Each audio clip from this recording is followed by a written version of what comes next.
Holy shit, look at that one. Wow, look how thick that fucker is. I mean, I know that's just normal plain exhaust and everything.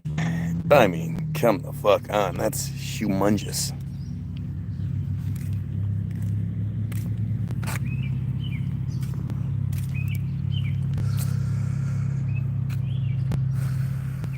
Scary times, man. Everything bad guy is scary times, and it's time for the Goyim to unite. Since clearly that's the thing they fear more than anything.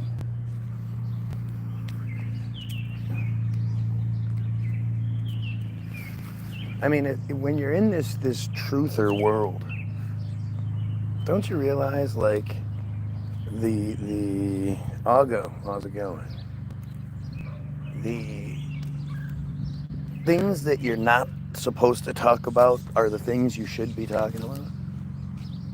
Like, there's plenty of things out there that you can talk about. Chemtrails, great example where you don't get in any trouble for talking about chemtrails. I see chemtrail videos all the time. You know, it's almost like they want us to talk about it to push that that helplessness and that fear that comes with it. But there's literally only one thing that falls under the category of about, to the point where, you know, the bitch-ass president of the United States has made it illegal or is trying to make it illegal. They're passing laws, and they, meaning the bad guys, are passing laws to protect the bad guys. They're passing laws that you know, attack free speech, the First Amendment. It's a really strange thing. It's strange, and it's strange how we just take it, how we're like, you know,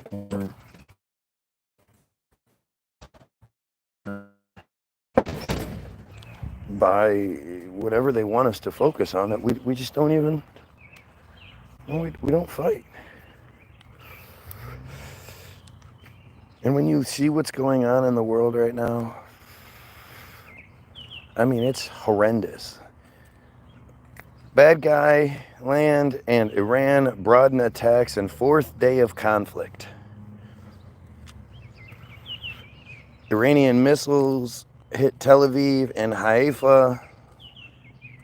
Bad guy land warns of a tough response. I mean, have you guys noticed that the Iron Dome is fake? Iran and bad guy land trade fire as conflict enters fourth day. Live updates. New York Times, 10 minutes ago. Bad guy land's military said it had struck the headquarters of the elite Quds, I don't know how you say it, Quds, Quds force. The claim, which could not be immediately confirmed, came as Iranian missiles struck several bad guy cities, killing at least 8. He's a horrible person, says one of my long-term trolls, who watches day after day and apparently is a big fan of genocide. I mean, we all know the hobo is a pedophile and a genocide supporter, so guess we shouldn't be surprised. But it's pretty funny, you know. I'm a horrible person for wanting genocide to stop, for hating pedophilia, for hating cults and all that shit. Bad guy land has the right to their holy land, this dumbass says. Before it's the right to defend itself, but now you can't really say that since they're the aggressor. The right to their holy land. What kind of stupid shit is that? Like, can you imagine being that stupid? Any of you, can you imagine being that stupid? Well, the book that they wrote says it's their land, so, you know. Like, it's just so stupid. And when the only argument you have is some bullshit biblical stuff, that tells you, like, your arguments aren't based in reality. You don't have factual based arguments. You just say nonsense. Anytime somebody brings up a 2,000-year-old fairy tale, I mean, once owned the land since biblical times. I mean, once owned that land since biblical times. What does that even mean? I'm the most ignorant person on the internet, says the ugly hobo who's a pedophile and supports genocide. Gotcha. If the opposite of you, if the opposite of that is ignorance, I'll be ignorant all day. But again, when you don't have reasonable arguments, you resort to that kind of stupid shit. Not once does he deny being a pedophile either. You notice that? Strange. Most people don't like that. But I challenge any of you. Like, if you really do... I mean, I don't know anybody that thinks bad guy land is the good guy. But if you do, then make arguments. Like, make it seem that way. Prove what you're saying. You know, here I am just reading the New York Times, and I'm sure, like, the New York Times is completely bad guy controlled. You know, so a propaganda machine. I mean, maybe you got no actual proof. Started 2 sentences with I mean. Can't call someone with no evidence. Yeah, you absolutely can. And how do you know what my evidence is? Are you just talking shit at this point? I mean, when you think, when you do a feed that's all about, you know, the stated purpose, the mission statement is to kill pedos and to eliminate the bad guy slavery and the bad guy cult, and then you get the opposition to that, it's safe to assume, like if I did a story, if my whole feed was about how great chocolate is, and somebody came in telling me I need to stop and I'm horrible and all these things, you would assume they probably didn't like chocolate. You know, they probably were more of a vanilla fan or something like that. So the fact that I'm adamantly and obviously opposed to the pedophiles, and this doofus comes in and says stupid shit to you know, to the opposite, it does tell you what you need. Yeah, my trailer burnt down. Gotta love these trailers in this trailer park we live in. Yeah. See what I mean? People will just say stupid shit because they can't argue what you're saying.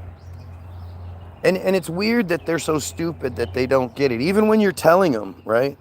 When you're telling them, like, you know, what you're saying is stupid, and that you're a coward who can't make reasonable arguments, so you say stupid things, they'll just keep doing it.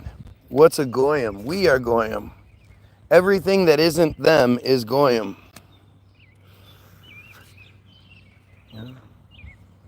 You should need to educate yourself. You're actually using the greatest research tool ever given to us to make your dumb comments. Well, not you necessarily, but to comment on here. All you have to do is look it up. And it's not even like a you know, a hidden thing. It's pretty well known. They call us goyim. You know, that's how they operate. And you'll see, you know, they're cowards. They're really horrible, disgusting people. And you'll see more and more examples of it with every comment they make, right? You know, you get some more people that all they do is say dumb shit because they can't. Like, can you imagine how weird that is? Imagine if even your buddy Charlie Kirk, right? He's having one of his little things, and he's doing it back and forth, and the person he's talking to just starts saying crazy, weird shit.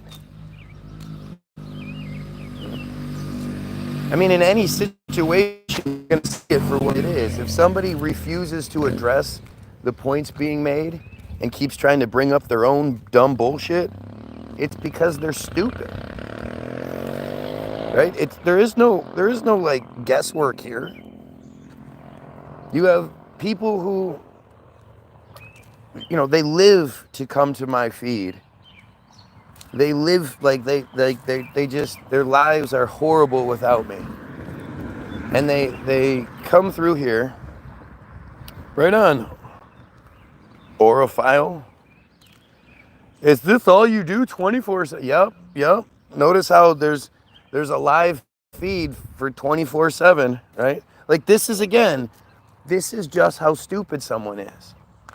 And instead of just being the piece of shit that they are and being like, fuck yeah, I support this and fuck you and all that, they just say dumb shit because that's all they can do. This is such a great example of this for everybody watching, especially if you're younger, right? If you're in your 20s or whatever, and you're sort of trying to figure out how to navigate. This is a great example of it, right? You're seeing it, you can take this with you wherever. If people, no matter what you're talking about, if people won't address what you're actually saying and just start saying goofy shit, it's because you're right, right? You're right, and they're scared of you. They can do such useless things. Don't know what that means, but like, why would anybody try to get into a conversation that they're not capable of having?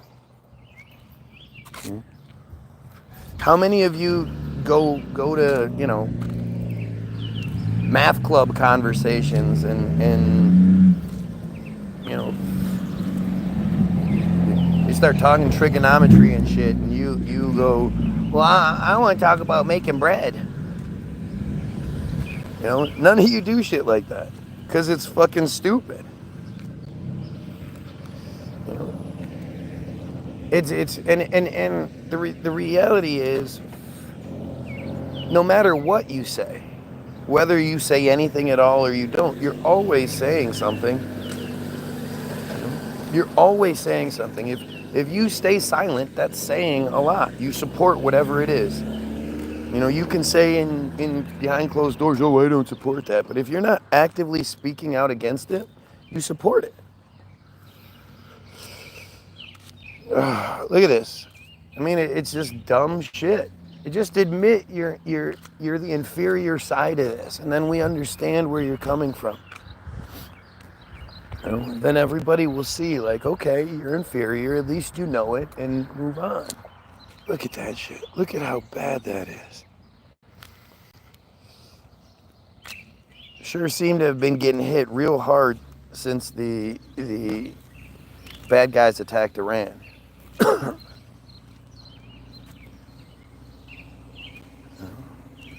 And it's weird because, as much as the Iran situation is a big deal, the bad guys are still committing genocide in Palestine. Don't forget about that, right? Don't forget that they're still out there killing children at an alarming rate, right? I mean, any sort of killing of children is an alarming rate, but these psychos, what these psychopaths do to children is just horrendous. And the thing is, when you understand what they do to their own children, out of love, then you realize, like, what they can do out of hate is limitless. When you all of them, they've all been mutilated and molested for the most part. Not every one of them gets molested, but a large portion of them gets molested by the mohel. And the family sits around and watches. That's what they do to those that they love. Imagine what they can do to the enemy, the enemy, those enemy children that they've created. It really is horrendous, man. And when you look at just the comments, just look at the comments. Like, seriously. Anybody that comes in here and doesn't, we should kill pedos and we need to stop genocide, well, they're effectively supporting those things. If you don't want it to stop, if you don't support the person saying we should stop it, then what are you doing? Limitless hate always for a guy who speaks truth. That's how that works. But see, I don't think most of you realize, like, the vast majority of the negative profiles are bots. They're Israeli bots. It's just what it is. Let me read you guys something. Okay, so we're going to put Team Jorge into the Google machine, right? Okay, so you see it, right? Team Jorge is the name given to an outfit of bad guy land contractors specialized in the use of malign cyber activities, including hacking, sabotage, and bot farm run social media disinformation campaigns to manipulate the outcomes of elections. Now, I know a lot of you will get hung up on that. There's election. If they can fuck with elections, then fucking with some guy on YouTube is light work. Look at how it's starting to get pulled this way. Look at it. It looks like dirt in water. Have you ever thrown dirt clumps into a stream? You can see as the dirt clump starts to pull away and little bits of it start to pull off. You can see that's what it looks like. So again, if this group can manipulate elections, if they can get into emails and profiles of high-ranking people, someone like me isn't going to stand a chance. Cloud seeding, marine cloud brightening, stratospheric aerosol injection. We'll talk about it in a minute. One of the organization's primary tools is a software package called Advanced Impact Media Solutions, or AIMS. The group was exposed in February 2023, after an award-winning undercover operation by journalists from Israel, from Bad Guy Land, and France, as part of a consortium of investigative journalists coordinated by Forbidden Stories. The organization has been active since at least 2015, although the main guy brags that they've been active for more than 2 decades. I don't think electoral manipulation has anything to do with weather manipulation. We have been able to do both since 1940s. You don't think they have anything to do with each other? Really? Iran has the right to defend itself. Good for you. You don't think the people that are manipulating elections are the people that are in charge of whether or not this shit happens? What are you what are you thinking, man? The same group controls all of it, whether it's weather manipulation, whether it's the entertainment industry, whether it's the government, whether it's the money. It's the same group. They don't have different groups controlling all these powerful things. No, they control all sides of it. But Iran does have the right to defend itself, though. Having manipulated 33 presidential elections worldwide, many of them in Africa, so don't worry. And in 27 cases with successful results. By the way, if you're watching, don't forget to like, share, and sub. Their activities were revealed following a 2022 sting operation in Tel Aviv, carried out by 3 undercover journalists who posed as prospective clients and filmed their interactions with Tal Hanan, the group's leader and former Bad Guy Land Special Forces operative, in which he explained the inner workings of the organization. Is this a pro-Hitler account? Yeah, how stupid do you have to be to fall for that shit anymore? Like, do you guys really believe Hitler was anything other than an actor doing what he was told? Like, once you start looking into the Holocaust, you see it for what it is. It's a narrative. It's not true. One of the main points being, there were only 3 million bad guys in Europe at the time. Most of them escaped here. So how could 6 million have been killed?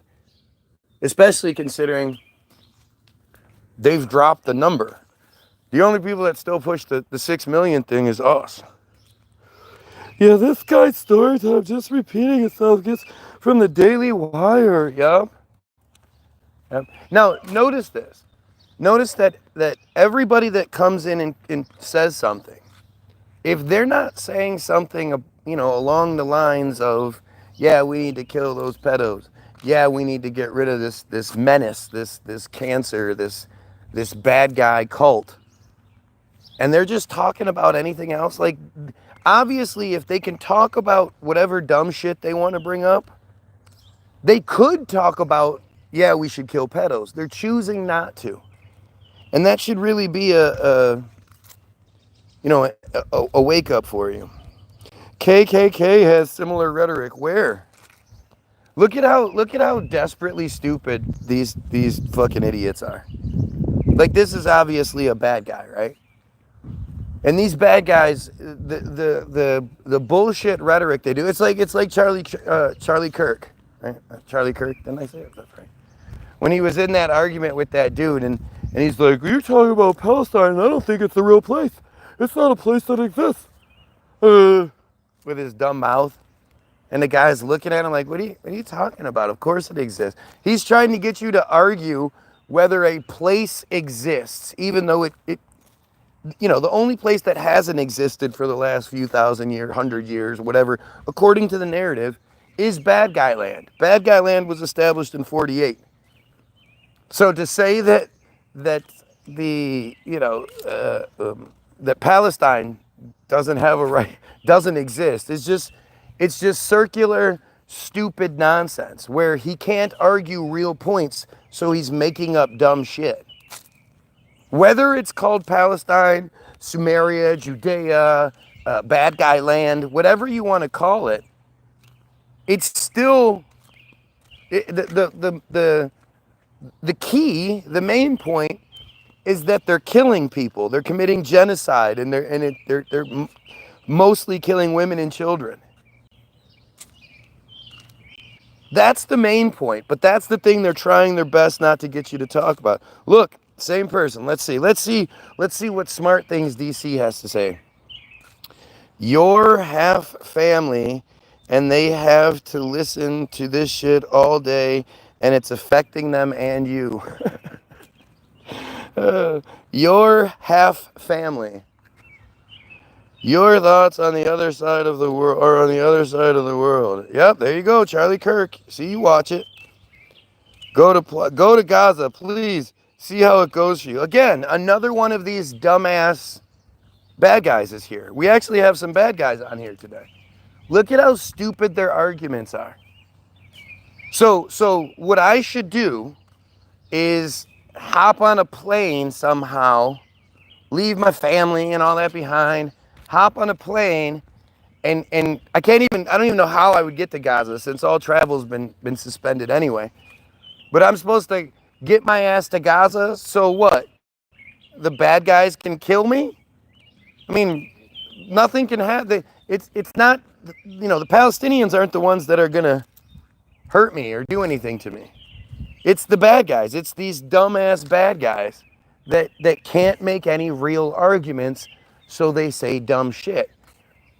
And the thing is, they're so dumb, they don't even see it when you point it out to them. That's how utterly stupid these people are.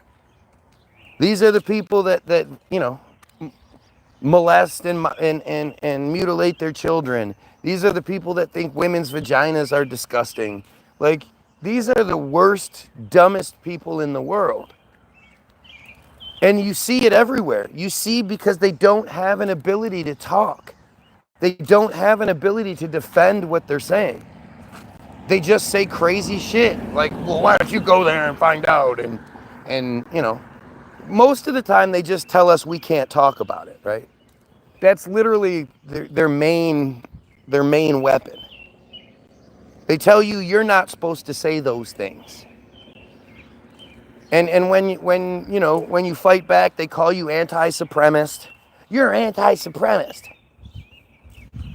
Because, Semitism is supremacy. It literally means policy or predisposition favorable to bad guys.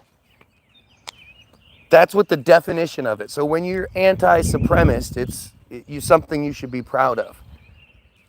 And when you educate them on those things, when you let them know that you're not the average goyim who's going to be like, oh no, that's not what I'm saying. Oh no, they run away. You know, they might pretend to get violent, especially if there's an IDF soldier with a machine gun behind them. But that's it. Yep. Oh, of course, I'm gonna tell on you. I'm gonna tell on you because you're saying things I'm not smart enough to argue with. You see? This is how it works. This is what bad guys do. They're bad guys. They're cowards. They're stupid. No, anti-supremacy is this. Yes, I am absolutely opposed to policy or predisposition favorable to you. Because you must not believe that's what it is. So let's look it up, okay? So we're at the Merriam-Webster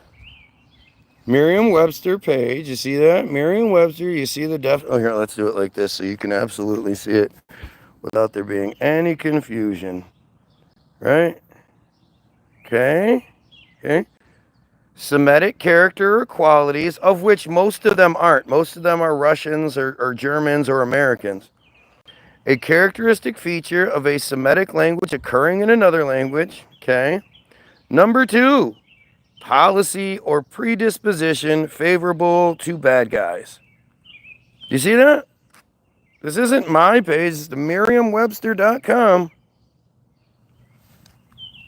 It's so funny too when they call the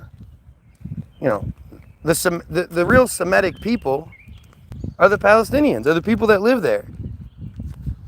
You can't say, oh, because my grandfather was a supremacist, was a bad guy. Now I have the right to return and just take land. And, like, it's all just insanity. It's really insane. Look at this. Look at all these comments. All right, let's see. Let's educate you. Who sank the Lusitania? They did. What about the USS Liberty? You guys like that one? Yeah, pro-terrorism. Nobody said anything about pro-terror. If I was supporting the bad guys, then yeah, that would be pro-terrorism. You know, that's absolutely pro-terrorism. I want the terrorism to stop. This man is delusional, off his meds. Yep. Now we're joking about, mental illness and medications and stuff because, again, instead of actually addressing what's being said, we say crazy shit. You absolutely had mommy issues growing up. That's why you were trying to get attention. Yup, that's what it is. Now it's my mommy issues. It couldn't be that I think that the genocide of a population, mainly women and children right now, mainly children, is a terrible thing. It can't be that I'm opposed to the huge rape and torture culture associated with Hollywood. It can't be that I despise a disgusting cult. Nah, that can't be it. Must be my mommy issues. Have crazy. Which part's crazy? This guy's a nut job. He doesn't even know how to research, right? Because looking things up is not how you research it. Looking up things on Merriam-Webster.com. You guys want to see something interesting? Let's do this one. I'm even looking in the place where they want me to look. That's the best part. I'm looking up what they want me to look up. I'm looking up their source. You know how you know it's their source? Here you go. Here is Naftali Bennett. In conjunction with My Israel, has arranged instruction day for wiki editors. The goal of the wiki day editors is to teach people how to edit in Wikipedia, which is the #1 source of information today in the world. As Don't know one how to example, research. if someone searches the Gaza flotilla, we want to be there. We want to be the guys who influence what is written there, how it's written, and to ensure that it's balanced and Zionist in nature. I came here to learn. Gosh, I must be making it up. That guy was the prime minister before crazy ass. Well, he was the official prime minister before crazy ass Netanyahu was put in place. But he stepped down a few months before the election, and Yair Lapid took over. You know, because I don't know things. You're insane. Look at the dumb crybaby bad guy, the coward. The coward. He just can't help it. Like, the thing is, if they were on the right side of things, they would encourage me to look it up. Why are they so angry that I'm looking up their stuff? Other than because they know it makes them look like the insane people they are. Yup, another schizo stream. Random YouTube live. I love finding random YouTube live schizos. Think about what that person's saying. So, with all the things that they could be doing, it's Monday morning, they could be working. With all the things that they could be doing, all the things they could be looking up, all the things they could be learning, all the things they could be watching, they like to find people with mental illness so then they can come on the feed and make fun of them. Doesn't that sound like a real winner? But the best part is them always saying schizophrenia, showing that they don't know what schizophrenia is. That's, again, just how stupid they are. Schizophrenia is you hearing voices in your head and thinking there's people in the trees trying to get you and shit like that.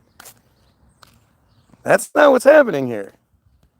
This is education. This dude on the left or right, if you're on either side, you're an idiot. If they tell you we're going to slap you in the face with the left hand or the right hand, and you're dumb enough to pick a hand, schizophrenic, what a nut job. Yeah. Sorry, who's going to lose the tenure? He doesn't know basic history. So, I don't know basic history, or the internet doesn't know basic history. Do you argue with the auto manual? What kind of dumb argument is this? This is every person on Reddit calling you a bootlicker. What state are you in, foo? Look up who's thanked Lusitania. The land was occupied by the British, who conquered the Ottomans to take land before the Virish, give it to the Jays. At which point do you see the word Palestine? Oh, look, Milo is flying the pedophile flag. That means he's got to go. There is no genocide of Palestine people, as there is no such thing. This is what this person says, man. You fly the pedophile flag, you get to getting gotten. You get out of here. We don't allow people to fly the pedophile flag here. I was watching Titanic. This is why I don't read the comments too, by the way. It just ends up getting so stupid. This guy wants all the humans to revolve immediately. I want the humans to revolve immediately. Makes sense. Don't take slaves or let one survive. Yep, that's the Hannibal Directive. In a nutshell, the Hannibal Directive is if they get, if one of them happens to get captured, one of them tries to shoot that guy in the head as quickly as they can. So one, it's the quickest death possible, but two, they can't be used as a bargaining chip or they can't get any information out of them. It's actually pretty fucked up. Oh yes, a random YouTube video. Very recent. Yeah, a random YouTube video. You mean a YouTube video showing Naftali Bennett saying the exact words? Yeah, that's not something you should look at. That's not something you should look at. That's a random YouTube video. Look at how, so again, instead of addressing what's said in the video, they want to address the validity of the video. Like, again, where else would it come from? Where else are you supposed to get your information from? The system. There's no conspiracy theory pages here. I don't look anything up on the conspiracy theory page. He even says it. Wikipedia is the #1 source of information in the world. And that they control it. The fact that they control it and it still paints them in a bad light should tell you things. Okay, let me start smoking this bowl. We working, living. This dude probably cried about George Floyd. Well, we know your white ass didn't because you were happy about it because you're a racist and a stupid ass. We got it. Who started the Arab bad guy war of 1948? The bad guys did. The bad guys did because they just decided that they were going to take some land. And when they offered the Palestinians 46% of their own land, no, 46 or 44, and with them getting the other 56 or 50, I think it's them getting 56 and the Palestinians getting 44%. Those darn Palestinians rejected that offer. Can you imagine if somebody just came to the United States and was like, all right, well, because the Bible says so, or because whatever book they made says so, we get half of this land. We get more than half of the land. Everybody has to just leave because this is our land now. How well do you think the United States would take to that? How well do you think anyone would take to that? Netflix, yeah. Why is it there's so much information to make this cult look bad? If they weren't bad, where's all the good information? Notice how none of these guys ever come in and try to then have any good information. Oh yeah, well we do this. Oh yeah, well what about? They never say anything good. They can't even defend themselves. Not only can they argue the points being made, but they can't actually bring good stuff to the table. Oh yeah, well we do this, we do that. He doesn't even know they fought on everyone on an island. Land was occupied by the British who conquered the Ottomans before they gave it to the bad guys. Why are we repeating ourselves? Is there different forms of schizophrenia? Yup. That's what schizophrenia is. 100% left. There's no side to choose. Bunch of sheep. Bro got a rainbow flag in his house, calling other flags pedo flags. Well, I don't know if I have a rainbow flag in my house, but why would, again, instead of actually addressing the fact that they have one of the most pedophile cults in the world. Like there's a article I read you a couple weeks ago. Let me see if I can find it.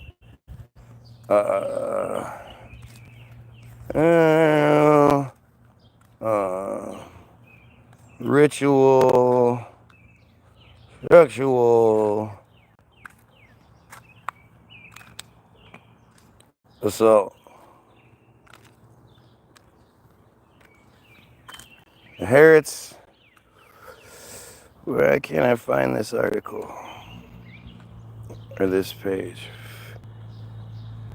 Survivors testified to Knesset about childhood sexual abuse network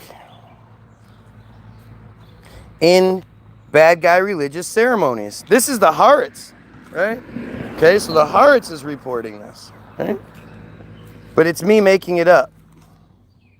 Oh, I can't read this one unless I sign in or unless I pay.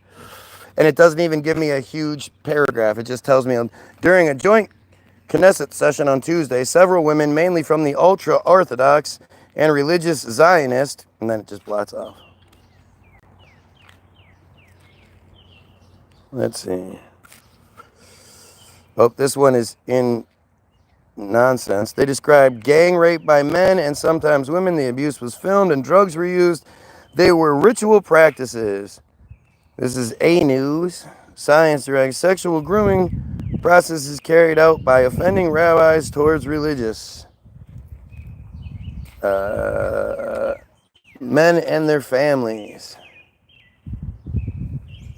I mean, it's just like this story after story, but I wanted to find that one article. Oh, here it is. Bottom of Darkness, right? This is an article all of you should absolutely read. It's called Bottom of Darkness. And the page is called badguylandhayom.com. So it's their shit, right? It's another one of their publications, right? Bottom of darkness. Children raped in ritual ceremonies expose the horrors. Multiple women recount organized abuse, including ritual ceremonies conducted by people they knew, even close family members. After months of interviews with victims, their families, treatment professionals, and experts in bad guy land and abroad, a disturbing picture emerges with descriptions difficult to read. You can just throw it on the stairs, man. Thanks. This person says, I suffered painful sodomy, truly felt like I was splitting in two. It's a terrible experience, but there's something about these things, perhaps their strangeness, that's like maybe the hardest component is that if you tell people about these things, they'll think you're crazy. Oh, we've got another pedo flag flyer. Pedo flag flyers get removed.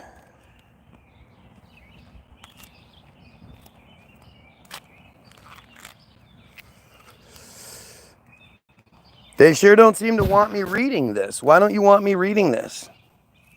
I'm not going to read the whole thing, but it's really just an insane story. Perhaps the world knows that rape occurs, that incest exists, but the world doesn't know. These acts have been kept secret for years, perhaps because of their insanity. It is always very, very strange, as if there is an internal logic, but it was so crazy. Very strange things happen there, normalized in ritualistic and orderly manner. I mean, this article is really long. I read the whole thing not too long ago, but this is their website. Like, this is a very pro-bad guy website. Look at the name. Bottom of Darkness. I highly suggest you find Bottom of Darkness. And go read this shit for yourself. It's insane. And when you realize that they're doing this to their own kids, imagine what they can do to the people. Pedo flag, blue and white, star in the middle. Social media really lets you know how many weirdos there are out there. Oh, yep. I'm a weird. This is a female like. Nope, this is Belle's. I'm a weirdo because I think we should stop this cult who practices ritual sexual abuse and is committing genocide at the moment. This is the best they can come up with. Bro watches Al Jazeera. Yep, that's what it must be. Because I was just reading you Al Jazeera page, right? Right?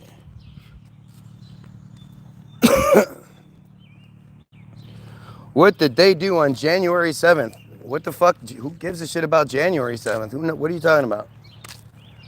Which thing are we talking? You mean October 7th? October 7th was a false flag. No bad guys died and no bad guys were taken hostage on October 7th. It's all bullshit. And if you believe it, you probably believe that, terrorists attacked on 9/11 and, there's nothing fishy going on there.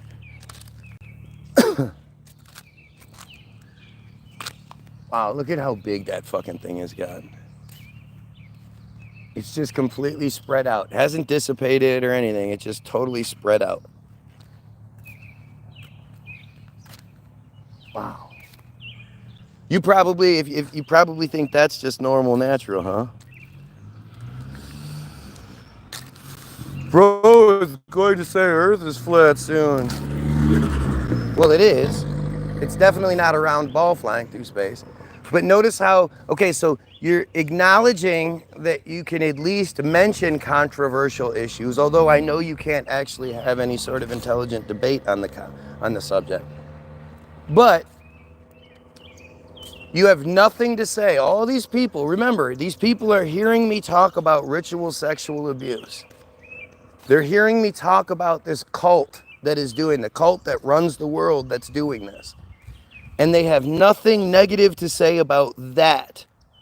They just keep trying to, say I'm the bad guy. Hit the like button, please. There you go. Hit the like button, please.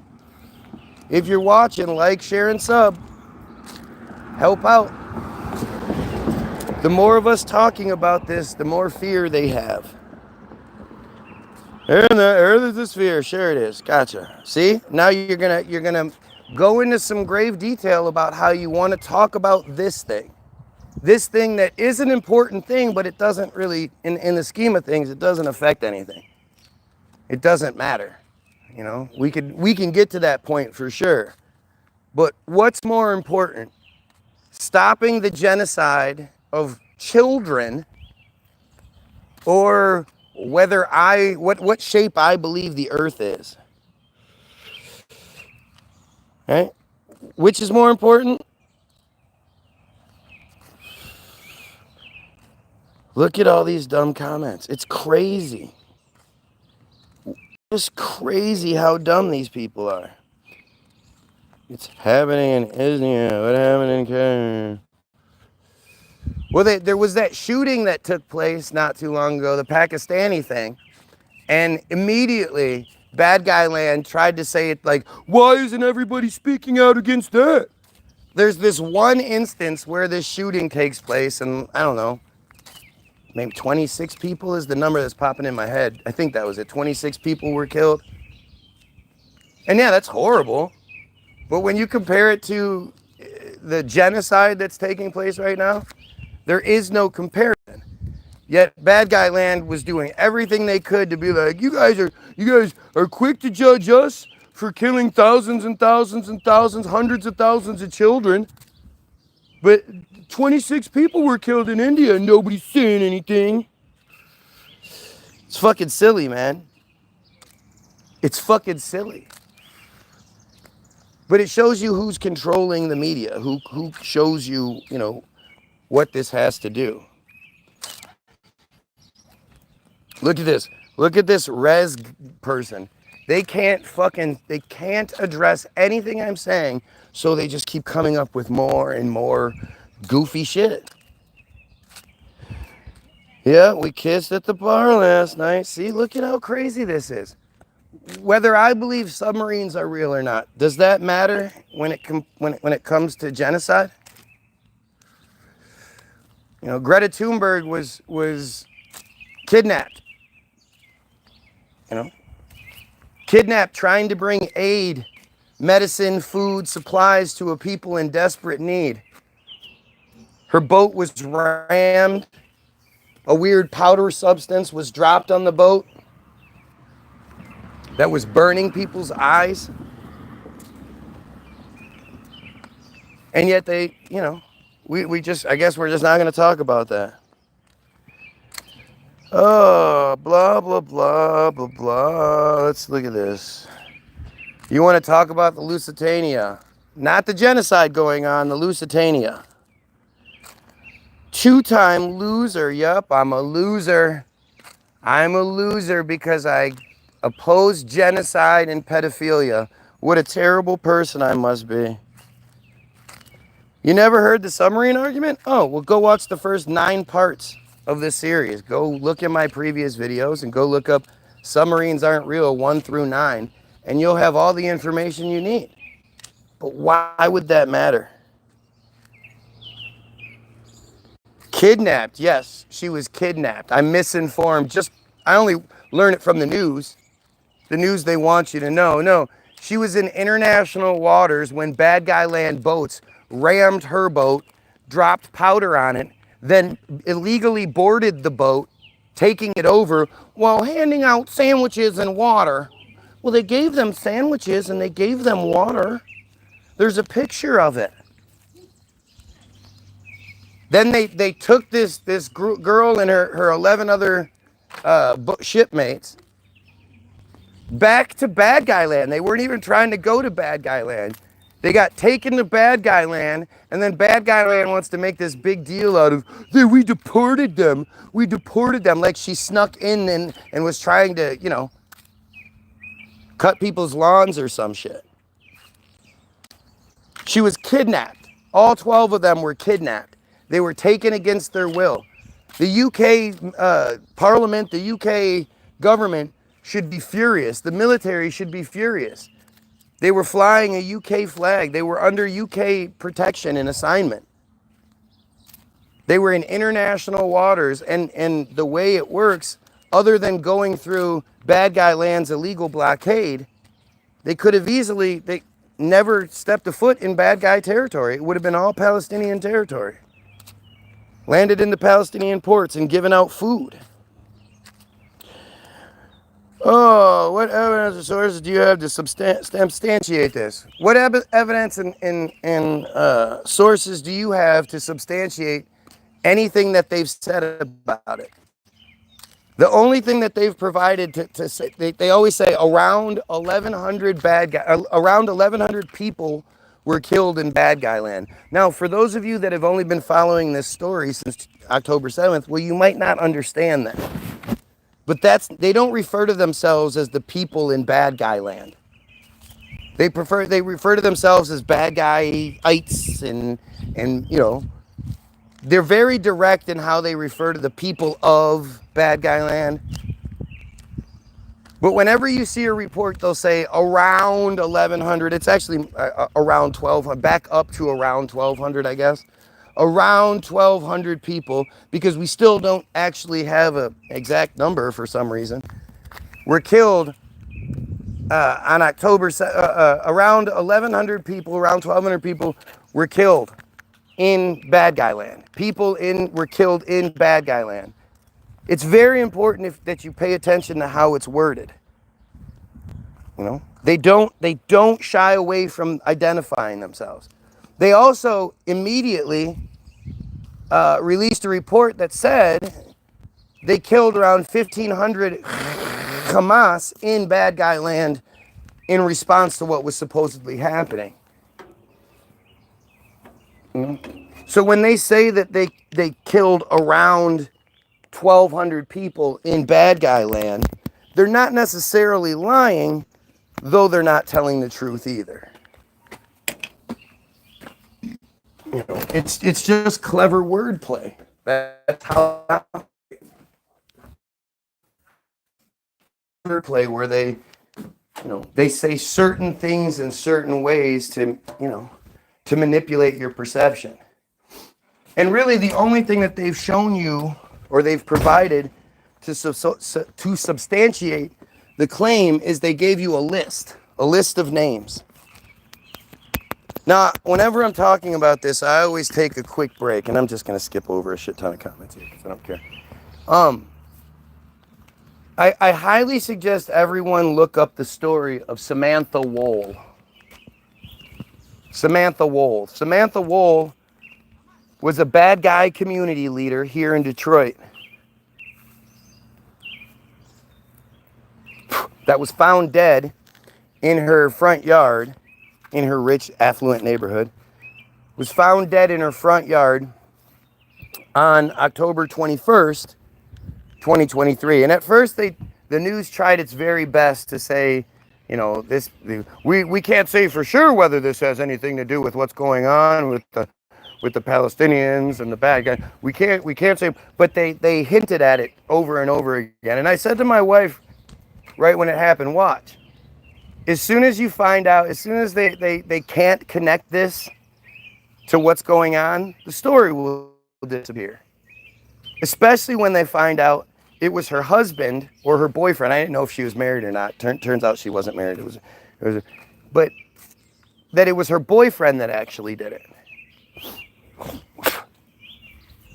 And so months go by, and at some point you find out her boyfriend actually called the police and confessed that he might have done it. Apparently, he takes schizo medications, psychiatric medication. So interesting how there's already that connection. But he said that day he had taken a double dose of it, and he hit his weed pen 4 times. So because of that, he called the police and confessed that he might have killed his girlfriend. Just insane. And of course, he's a bad guy. And the whole thing was hidden. It didn't come out till much later on during the trial because his name was hidden and all that stuff. But it turned out that it was her boyfriend that made that call and that he was a bad guy. And that he was given immunity. For some reason, he was given immunity So he would testify at her trial, and he was absolutely lit up by the defense. The defense, in the beginning, asked the judge to recuse themselves because they are clearly a bad guy, and to think that a trial being held in the Detroit metro area with a high-ranking judge, and it's the death of a high-ranking bad guy community leader, like, obviously those people knew each other. There's no way they didn't know each other.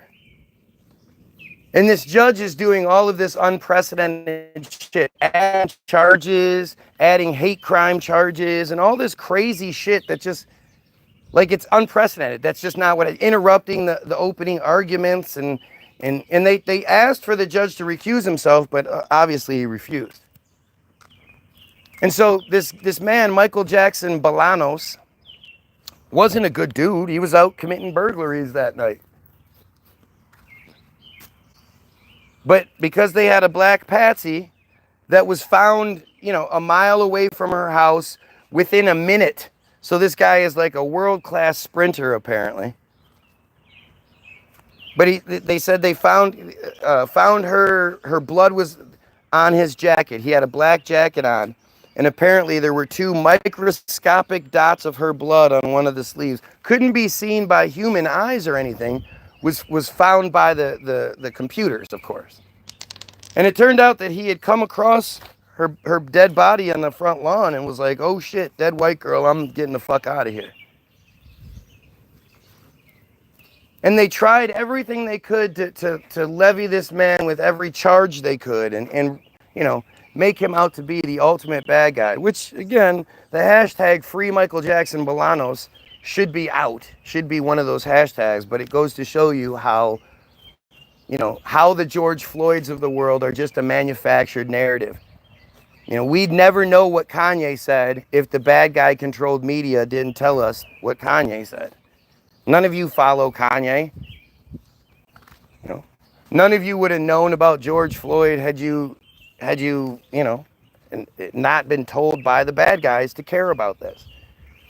So the fact that this guy, who is this fucking innocent criminal, he's a piece of shit criminal, but he's innocent when it comes to this, they tried to get him with everything they could. But by the end of it, the only thing they could get to stick was a charge of lying to the police, of which he got 18 months to 25 years. Anybody ever heard of a story like that before? You ever heard of the story of somebody getting a sentence of 18 months to 25 years? It's obvious that it's so they can keep him away from the public eye. They can keep, until the story completely goes away, they're going to keep him in prison. But 18 months to 25 years is just insane. It's just not it's like they don't, people that rape and do horrible things, child molesters and shit, they don't get anything close to that. They couldn't find this guy guilty of murder, so they gave him basically a life sentence anyway for lying to police. And as crazy as all of this is so far, the absolute craziest part of this story is that, like I said, she was found dead October 21st, 2023 at between 5:30 and 6:30 a.m. Okay? The morning edition newspapers on October 22nd, 2023, less than 24 hours later, because you have to figure those morning edition newspapers, they have to, they're probably prepared prior to 5:30, 6:30 a.m. Those morning edition newspapers, less than 24 hours later, talk about how beautiful her funeral was and that over 1,000 people attended it. So, guys, I'm the crazy guy, right? Let's just go with I'm the crazy guy and, you know, I don't make any sense. Sure, let's run with it. Has anybody ever heard of somebody being murdered, it being unsolved, and them having a funeral and being buried within hours of being found dead? Have you ever heard of anything like that? Especially here in the United States, where there are protocols and there's an investigation that needs to take place and there's an autopsy and all these things. Now, I know whenever the bad guys get killed, they have this thing that says they have to be in the ground within 72 hours of death. It's some sort of bullshit that they've enacted that you know, is this incredible cushion, knowing how backed up our policing system is. That you would be seen that, like, the only way that you know, that you have this bypass, that if it's gonna take longer than 3 days, oh well, no investigation is done. Do you understand how insane that is? But even with that whole 72-hour bullshit, this broad was put into the ground within hours. And over 1,000 people attended the funeral. By the way, if you're watching, like, share, and sub. Helps out a lot. You're going to get a free download. I give everybody a free download. www.the-bilderberg, BILDERBERG-group.com. It's music. It's the best music you've never heard. Go check it out. It's free. It'll ask you how much you want to pay to download. Just put 0 and it's free. You can donate whatever you want. We appreciate it. But go get your free download. It's music about these things, not dumbass nigga shoot, nigga kill, bitches, hoes, pew, pew, pew, pew. It's nothing like that. It's good music. It's thought-provoking. It's what music should be. It's inspirational. It encourages you to think. That website will be in the description when I'm done. Or you could just go to a previous video. It's in all of the previous videos. If you're in a hurry, you got to go somewhere. But anyway, if anybody can tell me about a funeral. Now, look, I have a whole bunch of dumbass people commenting, right? A bunch of dumbass trolls. How come none of them are addressing the direct question being asked? Right? Have any of you ever heard of somebody being killed and then having a funeral within hours? I mean, if she's a community leader, a bad guy community leader, she probably has relatives in bad guy land. And you would imagine if she died, there would be people from all over the country, you know, bad guys from all over, because they're really close-knit society, that they would want to show their respects and go to her funeral. So how could you possibly have a funeral, especially for someone of such prominence, within hours? What about the investigation into the murder? You know, she was found stabbed to death, which from every TV show I've ever seen is a sign of a crime of passion. Nothing was stolen from her house. Her front door had been wide open since she came home from a wedding at around 1:30 a.m., where she must have been so drunk that she never even closed her front door. I've never been that drunk before. I don't know about you.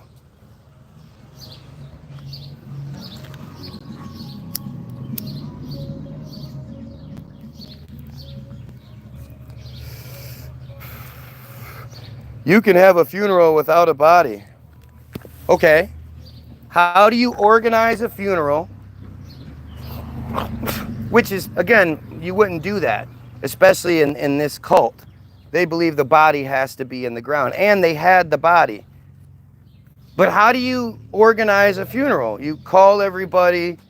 The funeral, you know, place doesn't have other funerals that they're taking care of that day.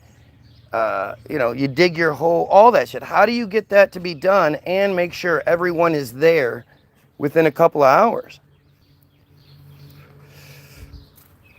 See, it's weird. Yeah, she was found. What are we talking? See, we're going in a weird direction that doesn't matter. The body wasn't missing. You know, the body wasn't missing.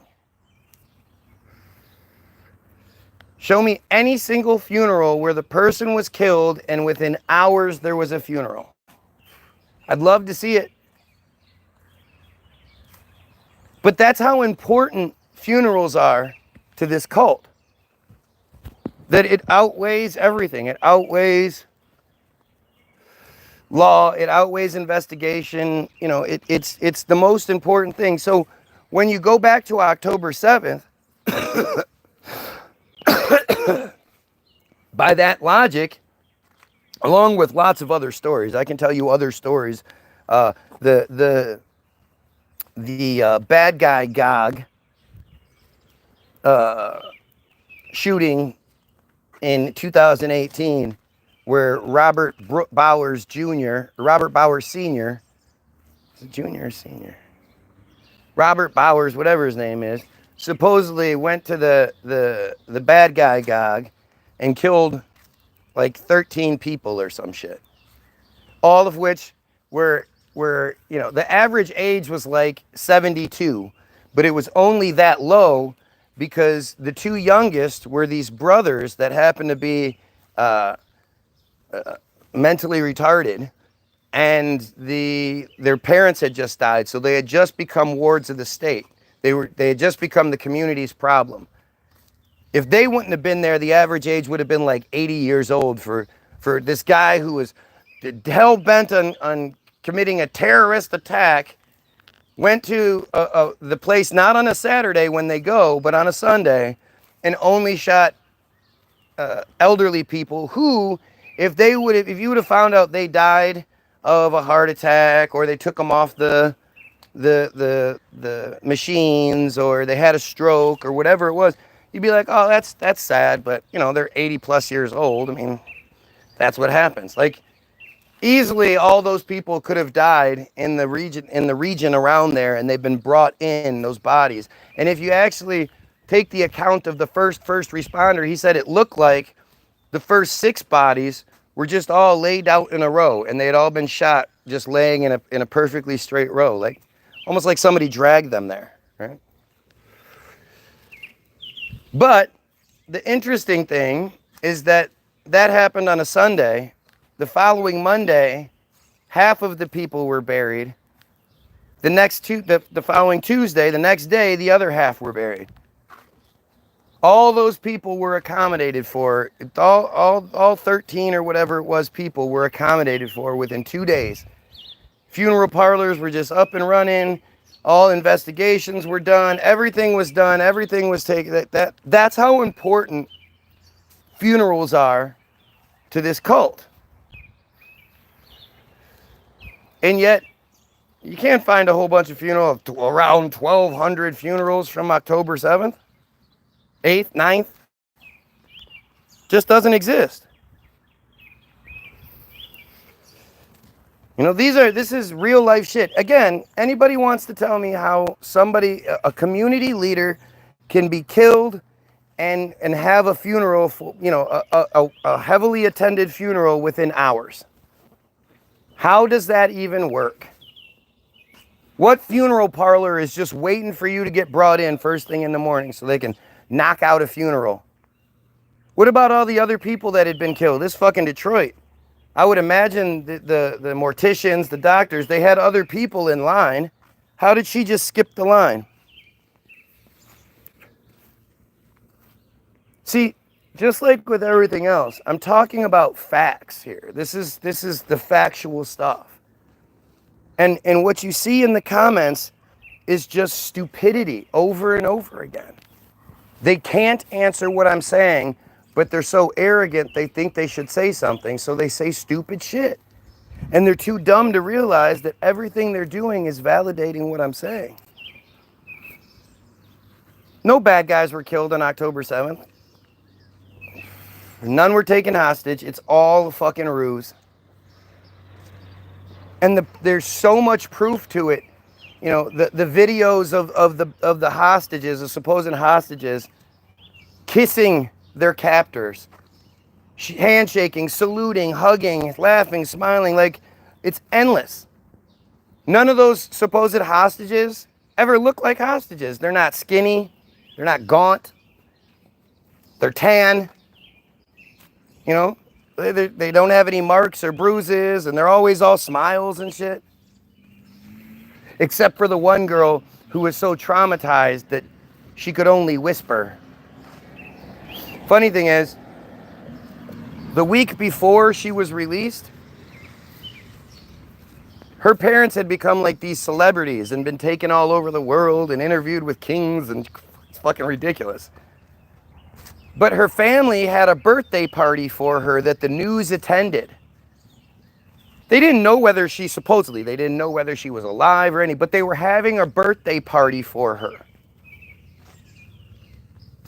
Just sick, weird shit. And of course, the following week, she's one of the 50 released. And she's been so traumatized that she can only speak in whispers. So her dad has to be the translator. So any questions that get asked, for some reason, she's the one that gets focused on.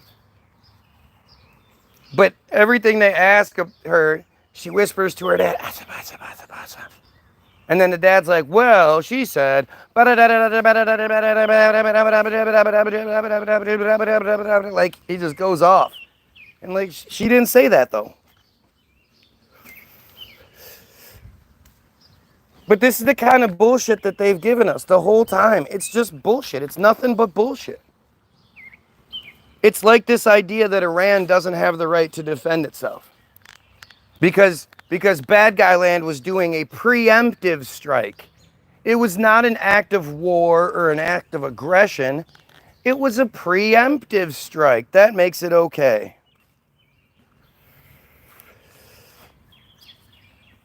It's strange. And again, I know I'm saying this a lot, but look at all of the comments. Look at how nobody seems to be able to talk about what's being said in the video. Don't you think that's weird? Oh, look, nothing coming out of that plane. There's nothing coming out of that plane. Nothing coming out of that plane.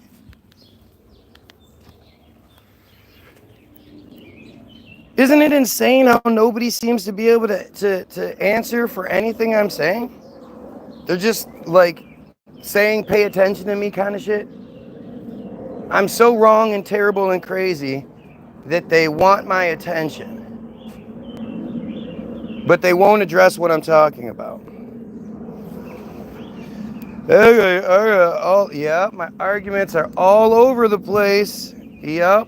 When I get challenged, I change the subject. That's what I do. Isn't it funny how, again, they can address the bullshit. They can always come up with this what I'm going to do stuff. Well, they don't do it because of what I'm going to do.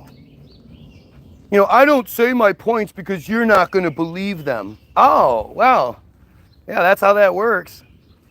Never mind the 100 other people that could see those comments and maybe get some understanding.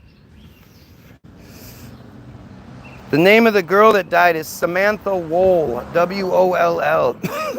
Go ahead, look up everything you can to try to prove me wrong. Schizophrenic rambles, yep, schizophrenic. That's what this is. I'm talking to the voices in my head. The idea that you would find somebody that is schizophrenic and then make fun of them says so much more about you than me. I'll debate you on any topic. Right, you say that, you love saying that, but you won't actually make any arguments. I didn't go home and him, blah, blah, blah, blah, blah, blah, blah. Skip my comments since I said I'd debate you. No, I just read your comment. But see, you're such a crybaby that you think that I should be focused on you at all times. See, the thing is, anytime somebody says shit like that, well, I'll debate you, blah, blah, blah. They're just talking shit. They don't need to tell me they're going to debate me.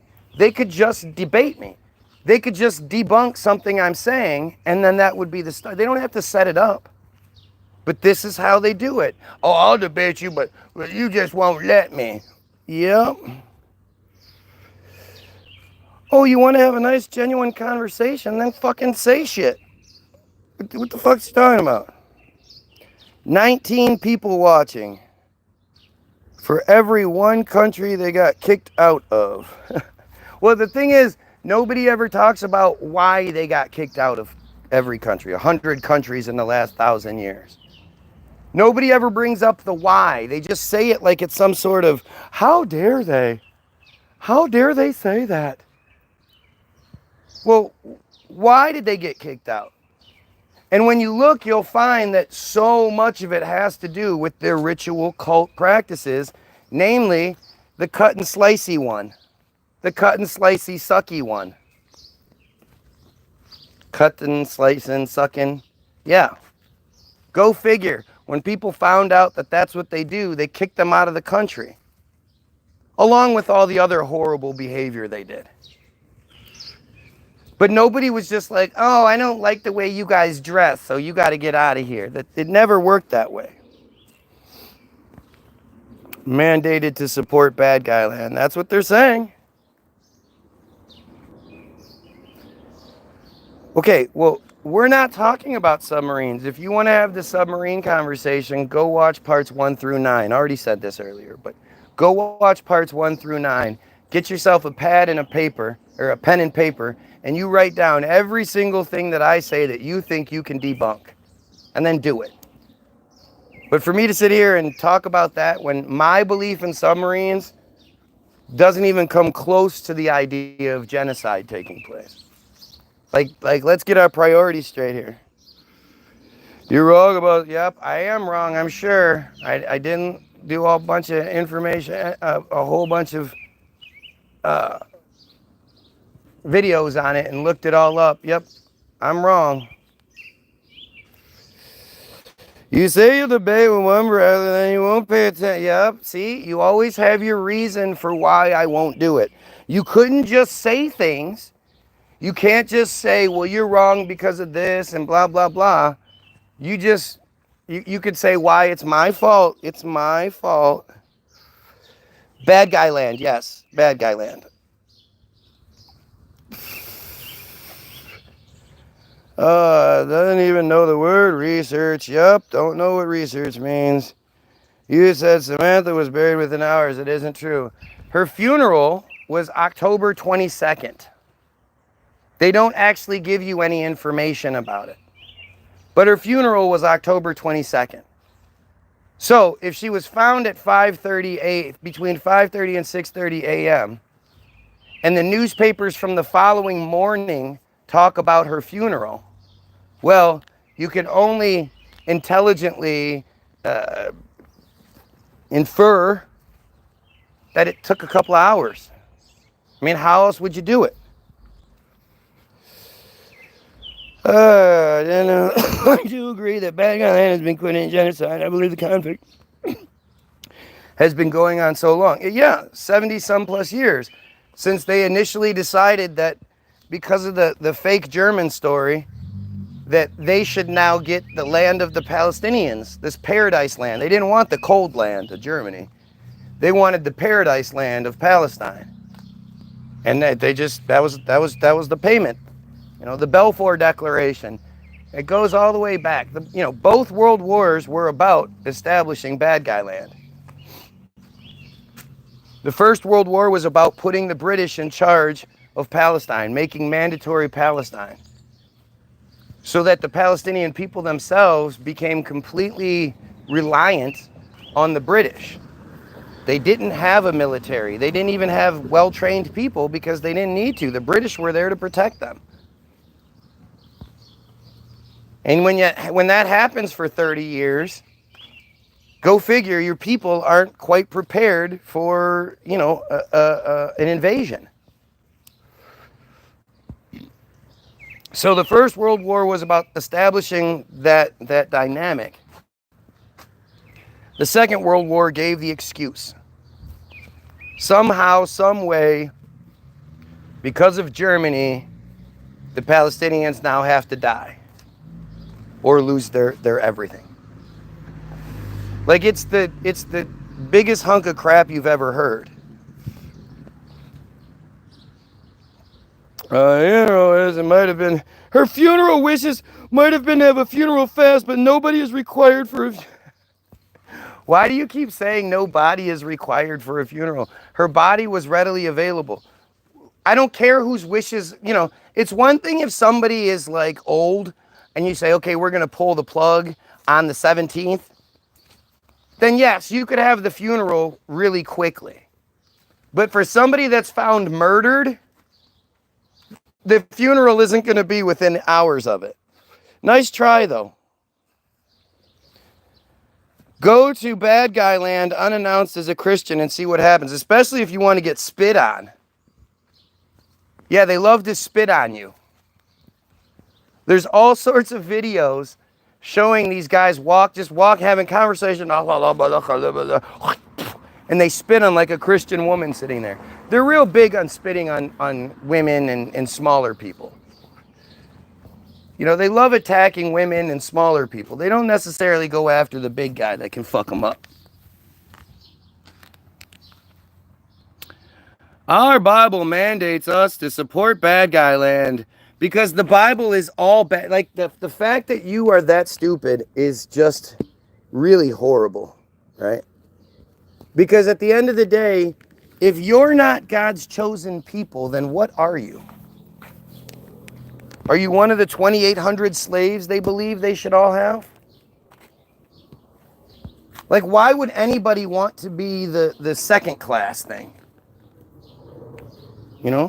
Why would anybody be like, I'm going to join the club, but only as long as I'm second tier. If I don't want to be the top tier of my own club.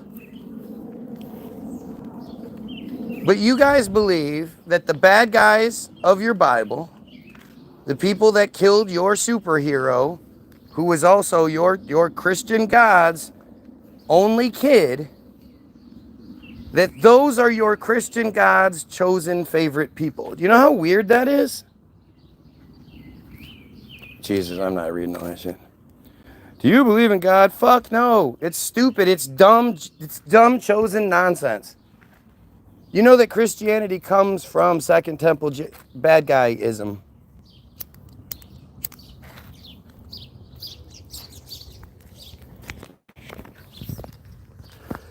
It's what it is. I mean, and the thing is, if it's weird because it's not even weird, actually. I think the majority of people are too smart to actually fall for that biblical nonsense. And the more you read, the more you realize it's just bullshit page after page. Especially the shit where like, well, and the Bible says gay is bad. Sodom and Gomorrah says gay is bad. It's like, oh, you must not know what Sodom and Gomorrah says. Because Sodom and Gomorrah is one of the most fucked up stories in the Bible. You guys want to talk about it? Let's talk about it. So, Sodom and Gomorrah begins just after the circumcision deal was made, where Abraham and God made a covenant that God wouldn't destroy the earth again if he just cut all the wee-wees and, you know, cut all the slaves and blah, blah. Like it's just disgusting. It's just fucking disgusting. Why would God be like, you know, well, let's see. Yeah, cut your penis. Like that's such a weird fucking thing to think.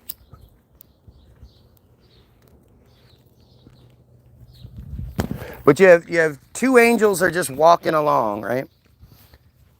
And this guy named Lot, this old man named Lot, is sitting outside, sitting on like the border of one of the towns, Sodom or Gomorrah. I think it's Sodom. Maybe, I don't know. But he's like sitting there like on a fence whittling or whatever, when these two angels walk up. And for no reason given, Lot's like, hey, you guys, you want to come stay the night at my house? And they're like, nah, we're going off to another place. We're good. And Lot's like, no, come on, I'll give you unleavened bread and you can stay the night at my house. Where you going's far, stay here.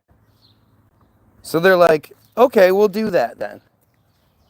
So they go to their house, they go to his house, and suddenly all of the men in the town, like the blacksmiths, are banging on the ting, ting, ting, ting. Huh? They just stop what they're doing. And as if, you know, inspired by God himself, suddenly everybody's gay. And they're not like gay, hey, everybody, let's have this big orgy together. No, they somehow know these two guys are at Lot's house and they want to fuck those two guys. Whole group of guys that are suddenly gay, have no interest in each other. They just want these two guys that they somehow know are in this house. So they go to Lot's house and they say, hey, give us those two guys so we can, we may know them. And Lot sneaks out front and he's like, hey, what are you doing? You guys can't have those two guys. That's not okay. Billy, you don't even do that. Tommy, you're betrothed to my little girl. What are you doing? Nope, sorry. We want those two guys that are in your house. I'm gonna fuck them in the butt. And Lot's like, how about this? I'll make you a deal. How about I have those two daughters. They're virgins, meaning they're probably 12, 13 years old. I have my two daughters. How about I give this rape mob my two daughters? And you guys can do whatever you want with them. Just leave those two guys that just showed up out of the blue. Leave them alone. So this is your one real good narrative here of Sodom and Gomorrah. Makes those gay guys sound bad, right? He's going to give up his daughters to a rape mob. Funny how every time I start talking about this, Christians always jump off the feed. Why don't you guys want to know this? Do you know it already? You just don't want to hear it, so you don't want to feel guilty? So suddenly, the rape mob, thankfully, is like, no, we want those guys. So they go to come towards Lot when the angel reaches out the door and pulls him back in. And as he does that,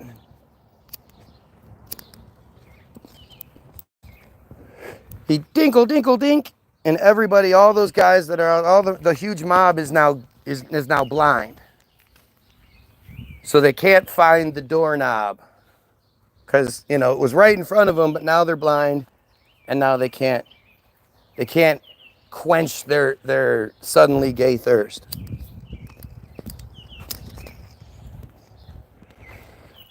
Isn't this interesting? Where are all you Christians going? Why are you running away from this?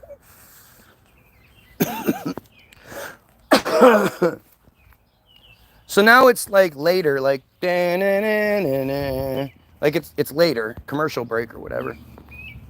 And now they're talking and the angels, who have been identified as angels now, tell Lot, like, hey, God is really mad at everybody for being gay, partying too much. And Lot's like, well, they weren't, whatever. But because they're too gay and they party too much, God is going to rain fire and brimstone down from the heavens because he loves you so much. So you guys need to get the fuck out of here. So Lot's like, hey, I'm really super old. Is there any way you can get God to spare the little town that's over there? Over there, clicks away, I guess. I don't know. I can't go too much further than that. So the angels are like, I guess. I have this whole other bit about calling God and stuff, but I'm not going to do it right now. Maybe I should. But they get the permission. God says, yeah, they can. He won't destroy this other little town. So the next morning they got to get the fuck out of there. And they say, don't look back. If you look back, you'll get turned to a pillar of salt. So Lot goes to the two guys that were betrothed to his daughter. He's trying to be a good father. And he's telling them, hey, God's going to rain fire and brimstone down upon us. And they're like, what? You're crazy, old man. God raining fire and brimstone down. What proof do you have? And Lot's like, weren't you just suddenly gay and blind earlier? Doesn't that tell you something weird's going on? And they're like, nah. So Lot's like, all right, fuck it.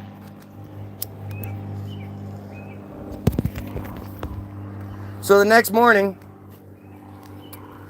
they go to leave, and of course they're using Godspeed because, like, it's always so interesting how distance is covered in the Bible. Large distances are just covered really quickly. There's two things. Well, there's one main thing that I want to ask every Christian, and they never have an answer for it.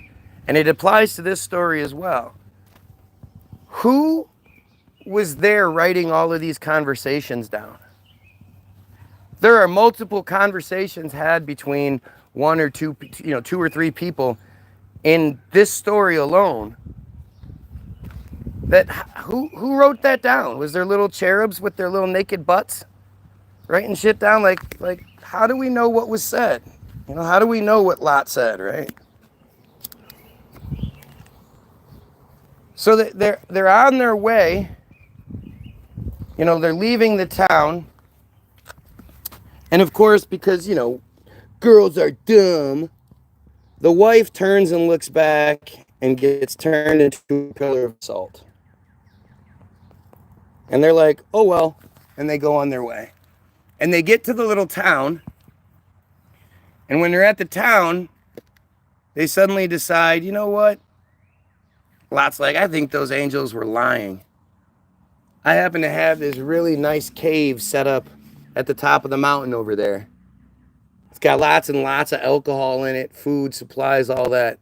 We'll just go there instead. So they like Mario jump it, boing, boing, boing, up to the top of the hill to this cave. Now it's just him and his daughters. And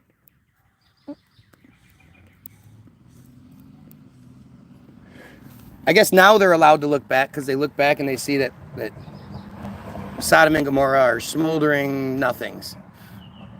So the two daughters, which you can only assume to be are 12, 13, 14, something like that, because they haven't been married off yet. And in those times, little girls were married off very early, right? You have to use your brain here.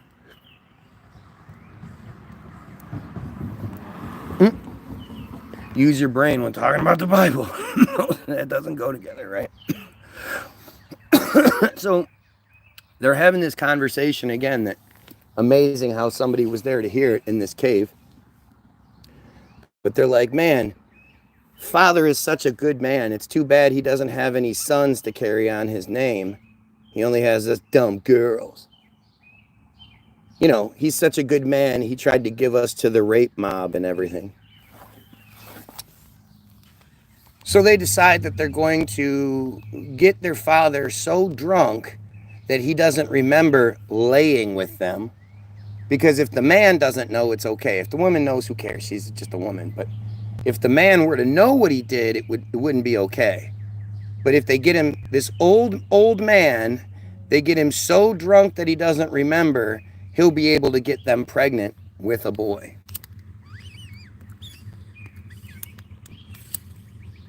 So that's what they do. They get him drunk. And that night, the oldest daughter lays with her father. And the next morning, she says to her, oh, look, I'm a bad guy, land better than bad. I mean, if you fly the pedo flag, I'm going to block you. I don't think you're flying it on purpose. So that's your one chance. Don't fly the pedo flag or I'll block you. It's that one rule. We don't tolerate pedo stuff here. Secret pedo communications and shit. So I wake up the next day and the oldest daughter's like, hey, you know how I'm a virgin? Or at least I was. Wank, wank. Not only did I do it, but I know I am pregnant. She knows she's pregnant the next day. And so they're like, all right, well, it's younger daughter's turn.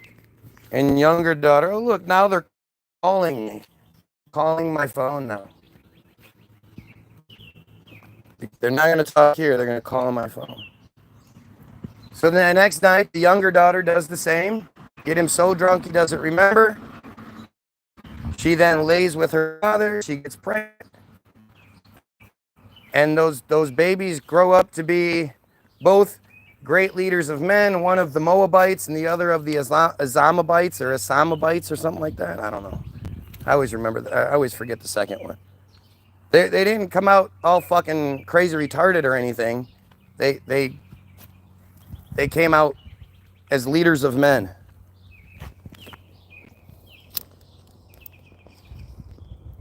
Great leaders of basically the same people that are committing the genocide today. Because again, all of the characters in the Bible are bad guys.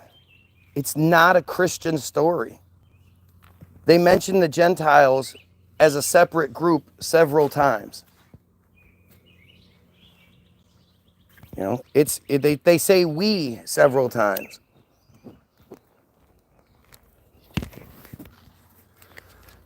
But see, it's stories like that that Christians don't like.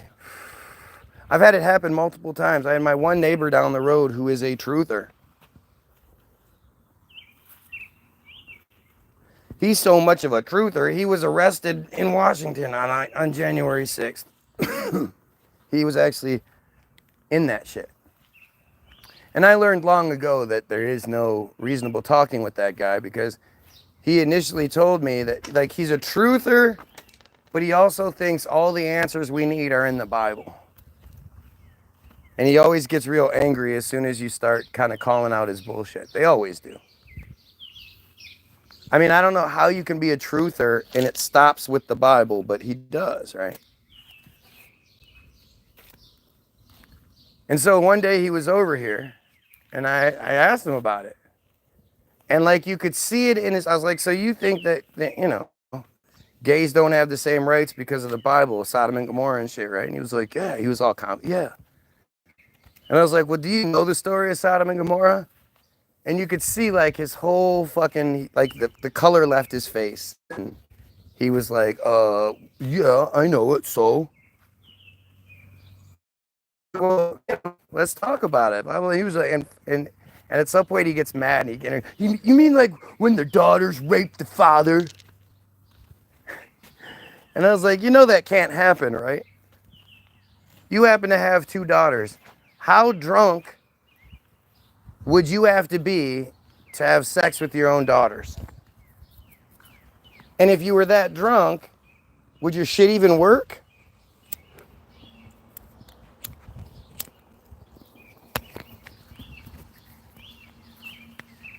Like, it's just such a horrible, horrible story start to finish. But it's like all of the other stories. They're just dumb, impossible, stupid stories.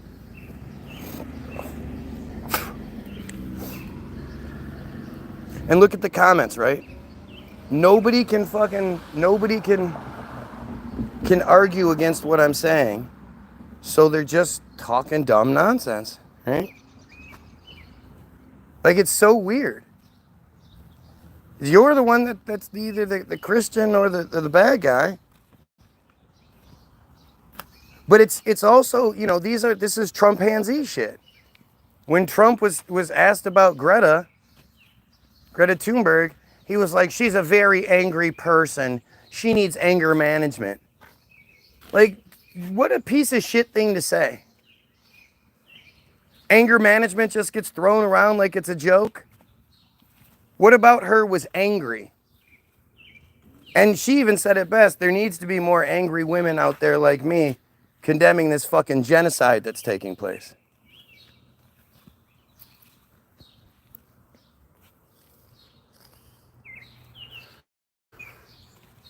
You know, if I was wrong about any of the things I'm saying, they'd be saying it. They'd be jumping all over it. But they know they can't. You know, there's nothing that can be said to defend that piece of shit book. It's a horrible, horrible book. You're saying things about Christians that are not nice. Yeah, the truth about Christianity isn't very nice, is it? It's pretty fucking disgusting when you think about it. Maybe that's not my issue. Maybe that's your issue. Man is near the end, isn't it? I don't know what, you know. I mean, when you start looking up if you're talking about revelations, people are just dumb as fuck when they talk about revelations. And all Bible people ever do is basically acknowledge that they don't know what they're fucking talking about. They don't know their thing. The Bible is dumb as hell and it's nonsense.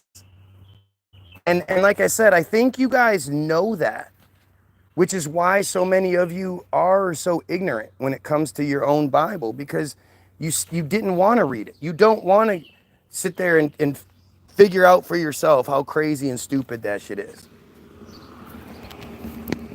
The same thing goes with the Quran. I mean, you have to understand, they're all three the Abrahamic religions. Who is Abraham? The main bad guy in the Bible, who also happens to be the father of the bad guy people. Like, what are you missing there? Obviously, they gave the Goyim a couple of goofy-ass stories that basically teach us to worship our own death and zombie characters. You know, we're all supposed to be like, you know, follow the rules while you're alive so that when you die, you can really enjoy it. What kind of crazy shit is that?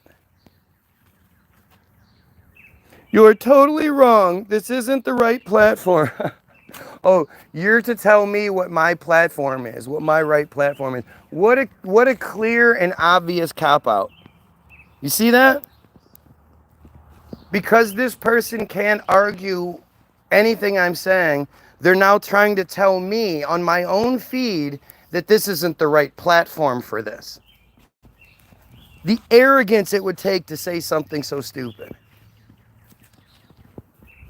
But that's just another one of these cop-outs, you know, trying to legitimize the fact that you have nothing, and you're trying to make me sound like I'm the bad guy because you can't make any arguments. Why don't you call a real preacher or ask him to debate with you? I have to call one? How about all the people that come knocking at my door and I try talking to them and they always run away? Why doesn't any of you have one of your preacher buddies come on here? And not only will they convince me I'm wrong, but however many people happen to see that video, they'll also be convinced, right? Because you'll be able to make real legitimate arguments if it's a preacher. Realize how stupid you sound? I don't think you do. When you die, you can meet the eyeball monsters. There you go. How can you argue? It's two, T-O, much to say. You don't even know the right twos. I need to go, the same, okay, so I've had the same dumbass troll here for well over an hour and a half. Consistently just saying the same dumbassery. Has nothing negative to say about pedophilia, nothing negative to say about genocide, nothing negative to say about slavery or anything like that, but desperately keeps trying to tell me to stop talking about these things. Why would that happen? Who's going to do that? If you weren't here earlier, you need to look up Team Jorge, because Team Jorge is who's behind all of this. Yeah, there are weird inconsistencies. There definitely are. I just watched Peter Thiel run away from being called the mastermind of a Big Brother technology movement. If you watched it on TV or in some capacity, like somebody's allowed to have a position to where they're being paid to do this, it's because they want you to see it. And the thing about good old Pete is Pete's a Christian. At the end of the day, he's still going to tell you to believe in God and all that other bullshit. They have to give us, you know, controlled opposition. They have to give us people that we can relate to, because not everybody's dumb enough to fall for Christianity or the bad guy land has a right to defend itself or anything like that. So there has to be leaders in these movements. And instead of us becoming those leaders naturally, they provide them to us. Like RFK. That dude's a Kennedy. You know, if you trust anything that motherfucker says, that's not, like, of course he's saying lots of good things. He has to be that guy. But to think that he's not the plant saying only the things that he's supposed to say, you know, you're not paying attention. Steven likes his dudes with shorter hair, I guess. The answer is love. If not, you ask for... That's dumb. Love is a 4-letter word we've been told covers a huge range of things. People say, I love chocolate cake. My wife says, I love you to people all the time. Love you, love you. I say it to my kids and my wife. Those are the only people I would die for. Those are the only people I love like that. But love is such a huge term. Just like hate, another thing that you're told you're not allowed to say. Don't know how you can have one without the other, but you tell me it's love, you're wrong. There's nothing you can tell me that's going to get me to love pedophiles. I hate them with every fiber of my being, and I wish they would all die. There's nothing you can tell me that's going to make me love this cult. I hate the cult with every fiber of my being, and I wish the people would leave it and just be, you know, as one with their brothers and sisters on this planet. I definitely don't want to kill anybody. I saw a lot of those Iran attacks, and I had the same feeling. You know, I don't want to see people, you know, I don't want to see that. That's horrible.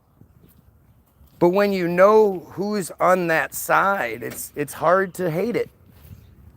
Because it's, you know it's awful, awful people living in their giant free mansions, living off of our tax dollars, promoting genocide. Like it's really hard to have any sympathy for them. But love definitely is not the answer. If you don't have a balanced, good relationship with your hate, you can't have a good, balanced relationship with love. It just doesn't work that way. I just love everything. Well, then you're fucking nuts. They run because of your suppressed memory. As an anthropologist and a cultural religious study professor, I will assure you most preachers are reading their own bias into the religion works. I mean, the thing about you, and I appreciate you saying that, but all you are is regurgitating a different religion, a different side of things. Until you get to the point where you question all of the information you're given to begin with, you're still under the umbrella. You know? Who's publishing the books you're reading? Not who's writing them, not what character you're told is writing the book. Who's publishing the book? That's a question nobody really likes to ask or get answers to. And when you understand what it takes to get a book published, like, I can't just write a book and then take it to a publishing house. It doesn't work that way. It's considered unsolicited material. So what you, average Goyim, has to do is you write your book, then you have to hire a literary agent, which is more than likely a bad guy, who will then, you know, they immediately take a large portion of whatever it is. And you have to understand, if they don't like something that you've written, you have to take it out. I'm not going to represent you if you leave this in. So you'll take that out. So that's why you never see any you know, movies or books or anything where the bad guy is a bad guy. You know, is chosen. It's always Russians or Arabs or whatever, but the bad guy, North Koreans, the bad guys are never actually bad guys. And so your literary agent's your first wall you got to get through. Now your literary agent takes your book to the different publishing houses, but they get solicited one at a time. Each publishing house gets like 60 days or 90 days, whatever, that they have exclusivity to that book. And they can decide whether they're going to publish it within that time. So, you know, they take it to their favorite bad guy publishing house, who then, now, let's just say the publishing house likes what you do, right? They like your book. Now you have to go through the initial readers who are going to X out and cross out this, that. Then you have to go meet with their agents and their people and their editors. And anything they don't want, they take out. Or anything they want to change, they take out. Or they change. Most of the time, the thing that you wrote is about, 80% of what you wrote, 70% of the story you wrote by the time other people read it. Because so many hands, get a say in what your story says. So when you think about, I've studied this and I've studied that. Well, when it comes to like textbooks and stuff, again, somebody writes the textbook and they get that government contract. They're the person that's willing to work for the least amount of money and do the best job. And by best job, that means writing exactly what the government wants written, not taking any literary license to say, oh, this is bad or this whatever. They know that you're gonna craft the narrative as they want crafted. And you'll get a great, you'll make a ton of money doing it. So even your textbooks, all that shit. This is all,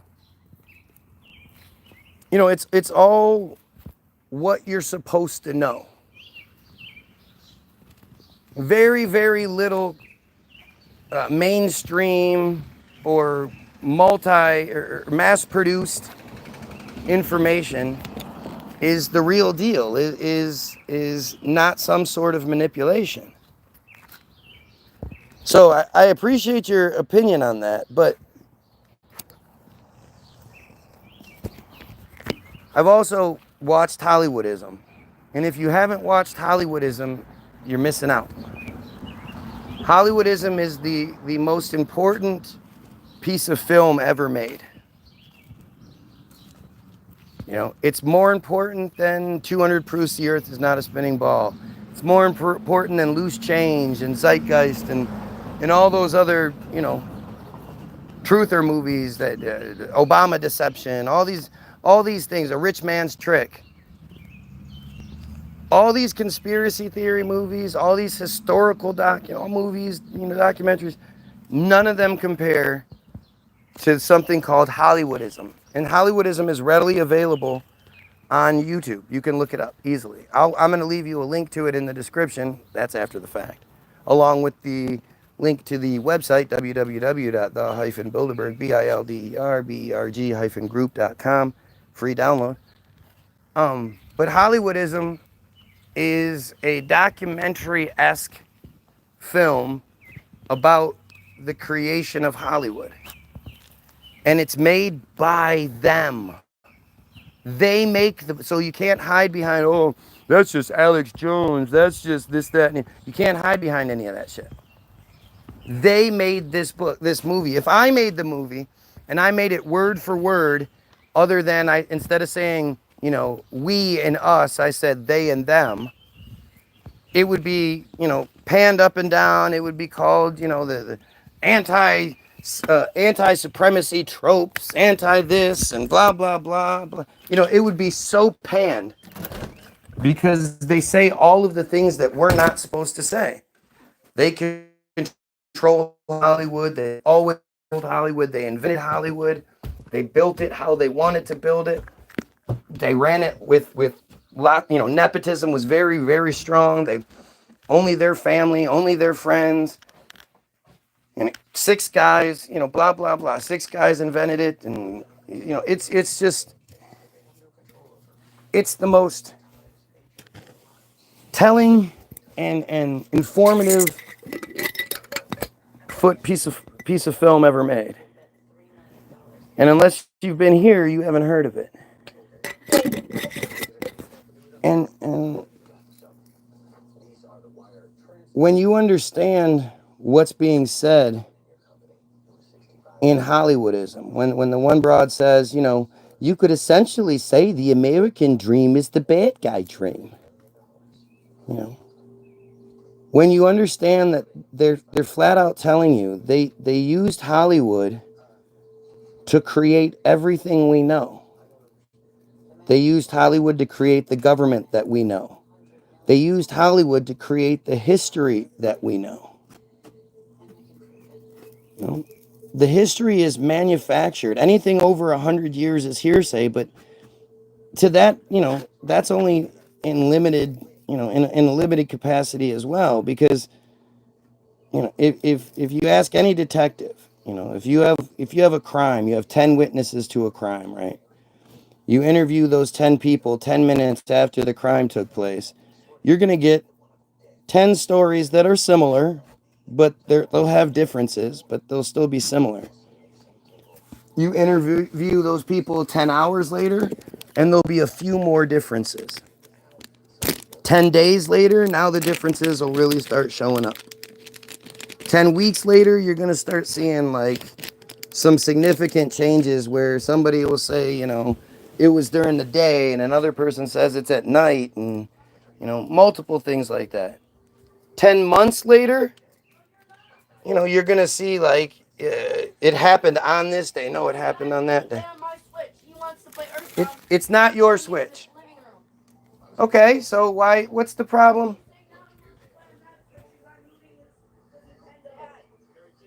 Nathan, what's the problem? Here's the reason why I don't want to play on the Nintendo Switch on that.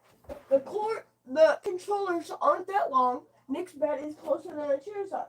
The small that makes a lot more sense. So, no, it makes sense, Nick.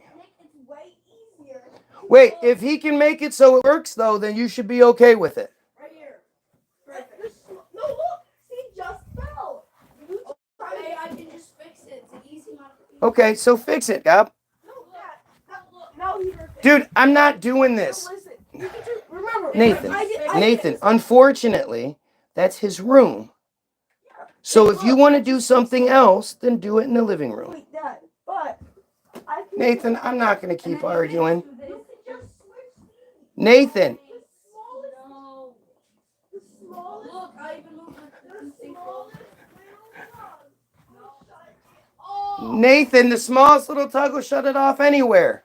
Dad, I just fixed it too, so I put the chair closer. Get your hands off the walls. I put the chair closer to the TV. Cool, I get you. So it works now. So let me see the switch. Where's the switch? Where is the switch? Nathan, you're going to get yourself in trouble over this. Is that what you want to do?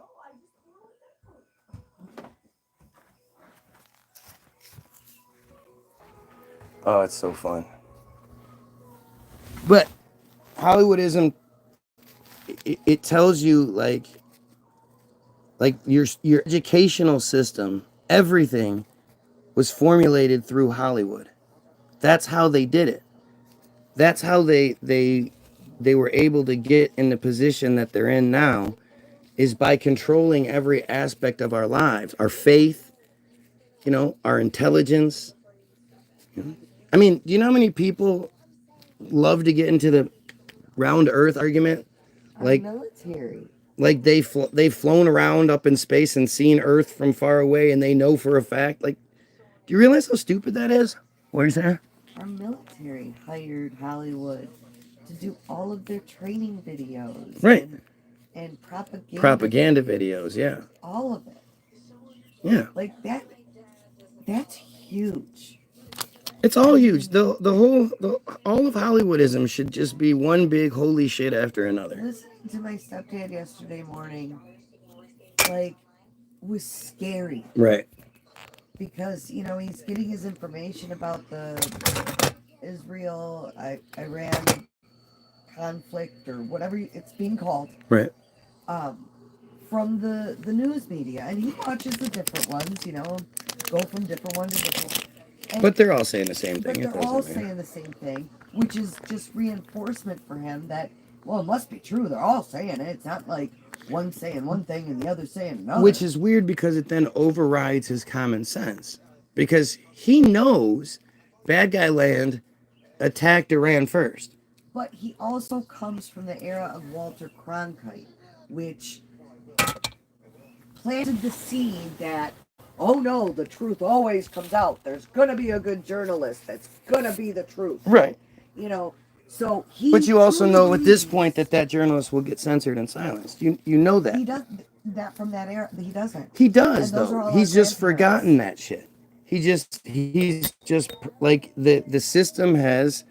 It's shame-based, You know, they shame you into forgetting that shit.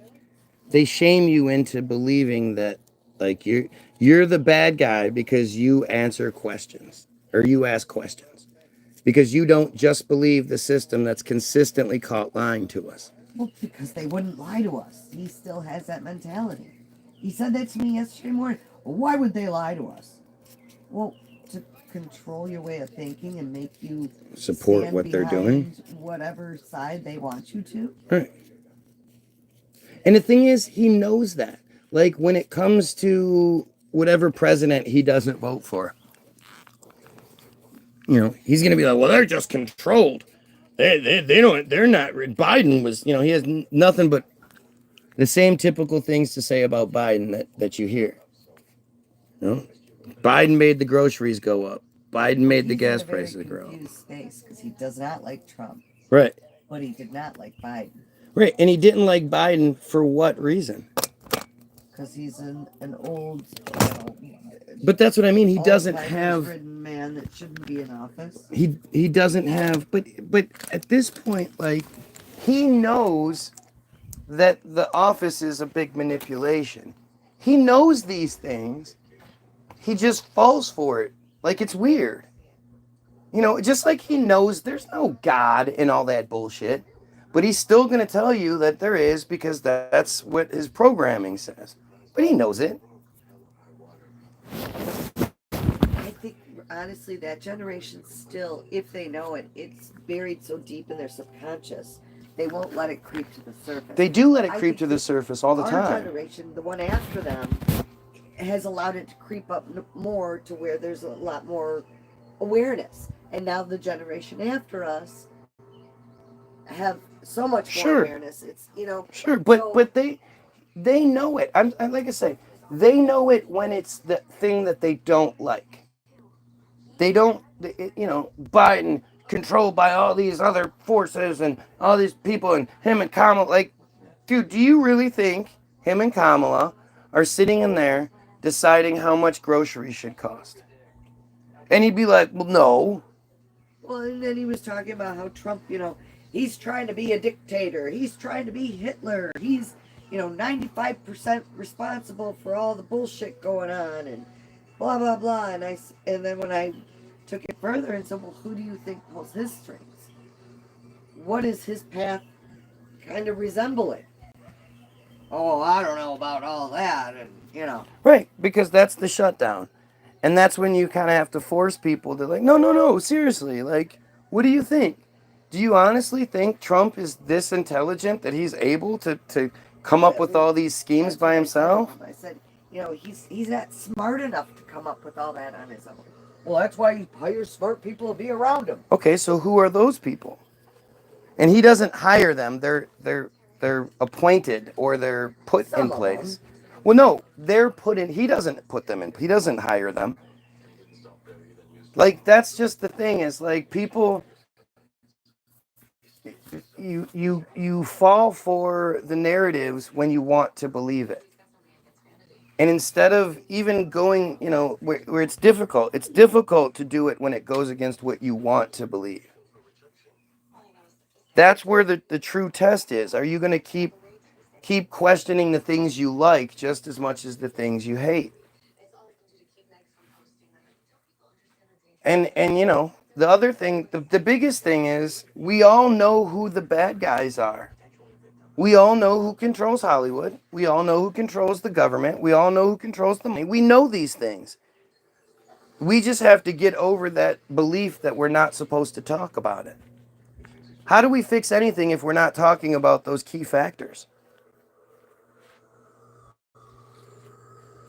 It's a really strange position we're in, and strange place we're in, because I really, how does this get better?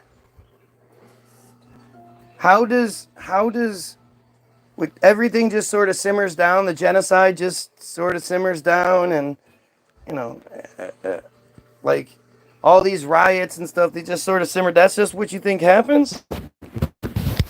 Or do you think they're going to take things to an extreme beforehand? It's terrifying, really. When you see who these idiots are that are you know, that are pulling the strings, it's fucking terrifying. Especially when you know what their belief is. 2,800 slaves each, and you know, all this other bullshit. Boom, boom, pow, bam, slaps. Where my drink is? Over there, son. Love you too, man.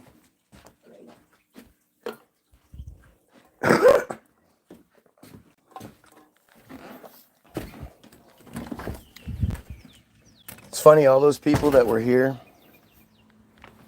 that said I wouldn't debate them, when I pointed out that they could just say what they wanted to say, they don't need my permission. They sure disappeared, didn't they?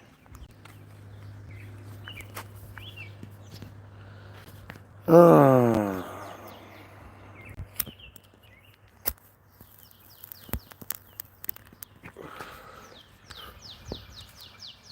Yeah, all of you bad guys are just horrible pieces of shit.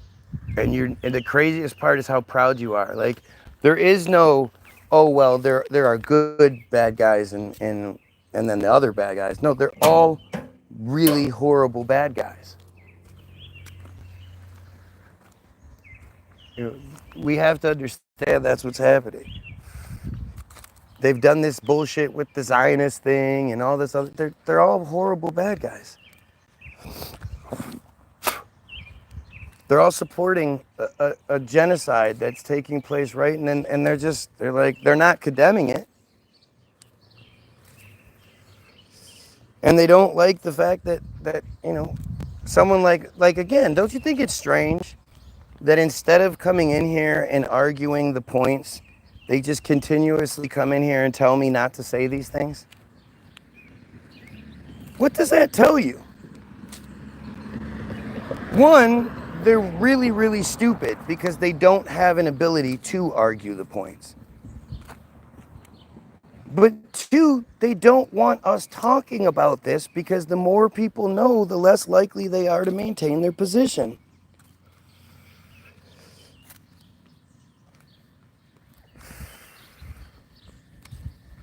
This is disgusting. These people are just horribly disgusting.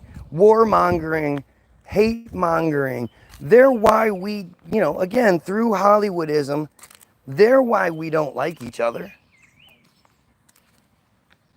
I mean, just look at kids. When kids play, they you know, especially little kids, they don't have any of that bullshit in the way. They just play. They just get along. It's not until they learn all the hatred through you know, all these different channels that things get negative and go bad. You know?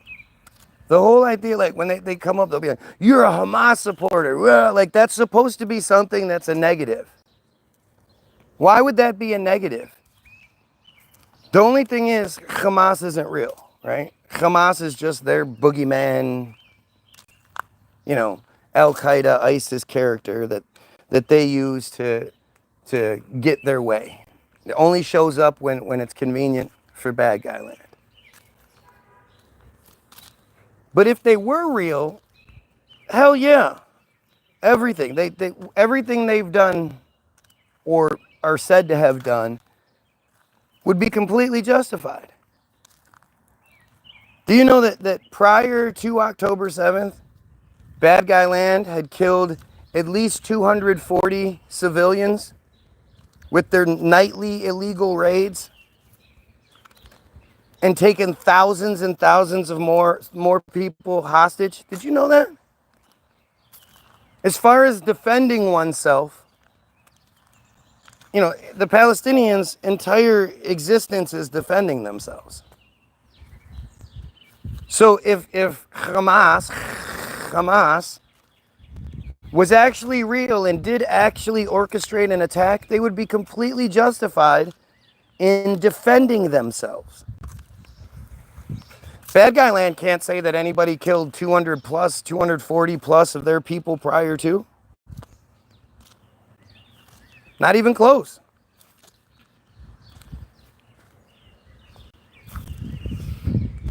You can't bomb ideology. Yeah, but you can wipe it the fuck out. You know, in my world, in my perfect world, all these cult members realize just how disgusting and horrible their cult is and reject it. I don't want anybody to have to die. But at the same time, you know, when I become president in 2028, because I am running for president in 2028, you guys, my first order of business will be to make it illegal to be a cult member. We'll pay for all of you to have your ticket to Bad Guy Land. We'll pay for your plane tickets one way, Bad Guy Land.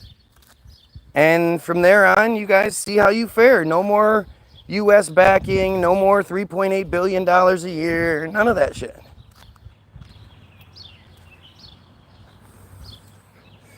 That'll be my first order of business. And I don't understand why they wouldn't support that. I'm saying, you know what, we'll get the Palestinians out of there. We'll say, listen, we're going to set you up nice here. All the Palestinians that are there that are in a bad spot, you can come replace all of the cult members that are getting kicked out here. You know? And we'll get them, we'll rescue all the people there, all the Palestinians, they can come here. And we'll let them have Bad Guy Land, all to themselves. And I'd be willing to bet that the Palestinians will be able to go back within a few years. But I don't see them doing so well if they maintain their attitude without the United States constantly behind them. First sub was used in the Civil War. No, it wasn't. You're dumb. The first submarine was made in 1620 by a guy named Cornelius Drebbel, who is said to be able to make it lightning and thunder on command, and who invented all sorts of things like the camera obscura and all sorts of other technologies. But hey, you know what you're talking about.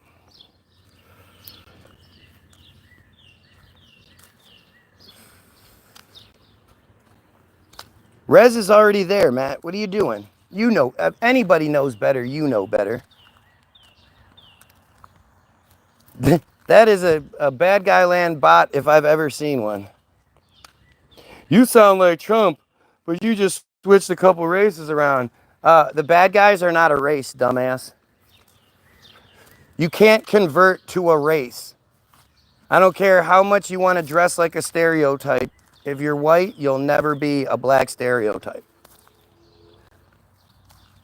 You can't convert your race. And we all know there's Sammy Davis Jr.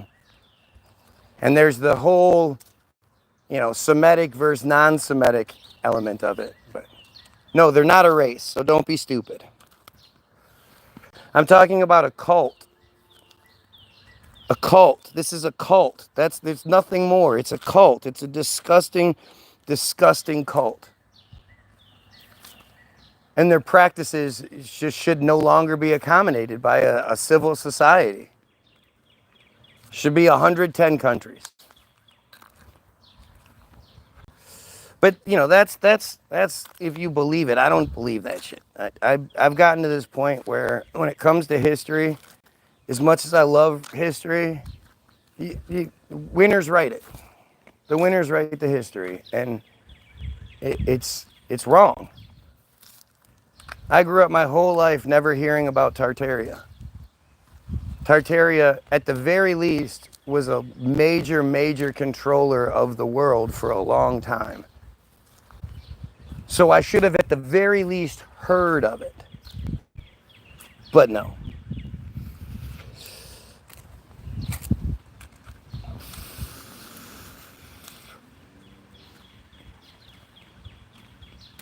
Stupid, man. Stupid comments. I wonder what that's like. Like, is it really as blissful as they say? Where you're so stupid, like you want to speak, but you're not smart enough, you don't know enough about what's going on in the real world to be able to have the conversation. So you just start saying stupid things. Like I don't know that.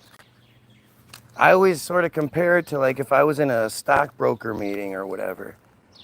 At the very least, I would just want to sit there and listen. Like, okay, let me learn something here. I don't know what these guys are talking about, but I'd like to learn. I wouldn't sit there and just start blabbering dumb shit. Like, that's just weird. You have on a red tie. Red ties are stupid. Like, it would just be weird as shit, right? But think about all the, like, super controversial shit I talk about and, you know, just all the different things that have been. The fact that nobody comes through here and not only tells me I'm wrong, nor does anybody ever tell me any good things about them. They never have anything good to say. We do this for good. We did that for good. Like, nothing. It's so strange. If it's not about having more opportunity and advancement and, you know, than the rest of us, why would you believe in such a horrible thing? Especially with what they're doing right now. This guy couldn't multiply 2 3-digit numbers on paper. That's what it must be. Whether or not I'm good at math, how does that override genocide? Do you see how desperate and foolish this person sounds?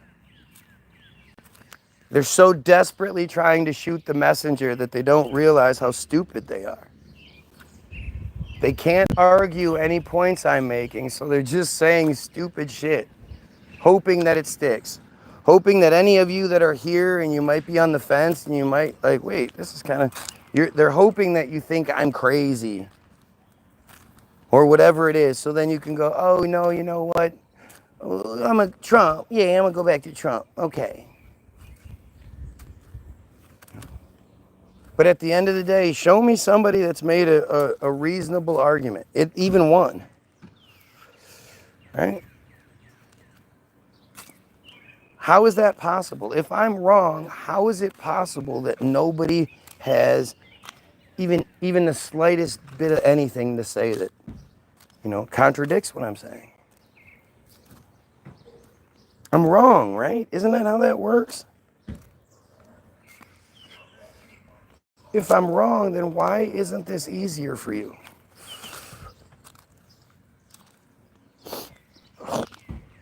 Let's see, because you can't think logically to claim genocide is occurring. We're not talking about see, there you go. That's one of their favorite things, right? If you talk about what they do, they go, well, what about what they did? They did it. So does that matter? How does somebody else doing something make it okay for you to do it? But see, this is how they always run with these arguments. It's to say, that's why I have a response clearly prepared, because they always run with this same kind of bullshit. Well, they did it. Well, what about what they're doing? Why are you always talking about us? Pakistan attacked India. Why isn't anybody talking about that? Why aren't they closing down stores for that? Why aren't they protesting that? It's fucking silly. It's so fucking goofy, man. And this is how they do it, right? This is how they do it.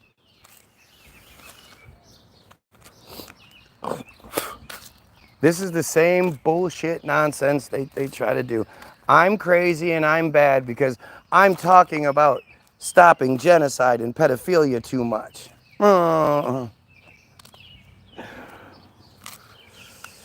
You just said you wanted to deport people. Hell yeah, I do. Again, are you missing something? Yes, absolutely. I'm going to do them a favor and give them what they want. We just don't tolerate the cult anymore.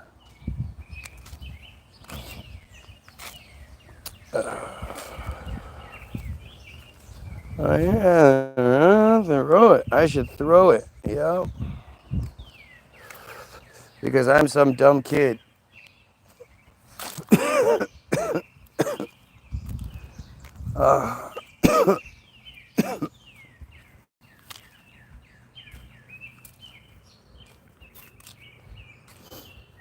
It's too easy, man. It's just too easy.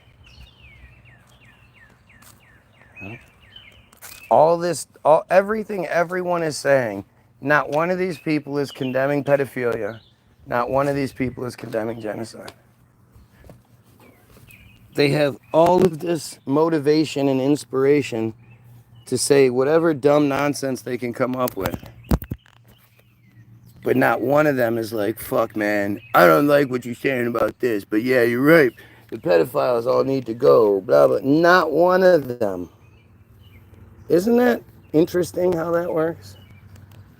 Isn't it interesting how they all seemingly support genocide happening right now? Who do you think that is? You really think this is all a bunch of Christians? A whole bunch of truthers here? How is deporting people you don't like any different from what's going on right now? Well, they don't have to go. All they have to do is renounce their supremacy. If they leave the cult, then yeah. I mean, America doesn't tolerate cults. So, no. All they have to do is renounce their disgusting cult practices, especially the one that involves the cutty, slicey, sucky, and acknowledge that we're all equal. Nobody's born special. Nobody's born superior. I'm deflecting. How am I deflecting? I'm answering your question. You don't have to be deported. Nobody's saying you have to be deported. You could easily choose not to continue to be a cult member. Right? Those are options. Those options aren't given to the Palestinians, that's for sure. The options the Palestinians get now is starve to death or be shot or bombed.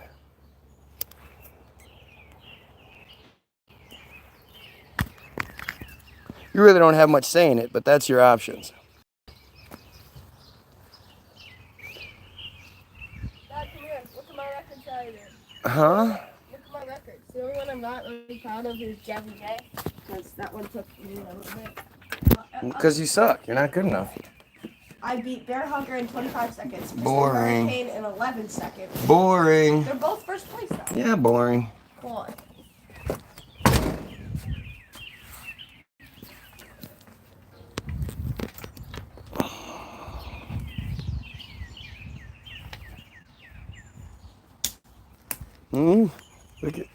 Look how desperate we are.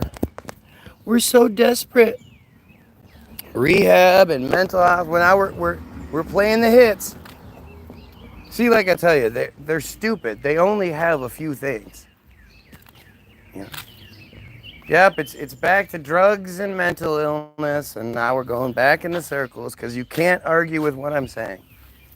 Remember, I'm saying we need to stop genocide, stop pedophiles, kill pedophiles, and stop the slavery that we're all under.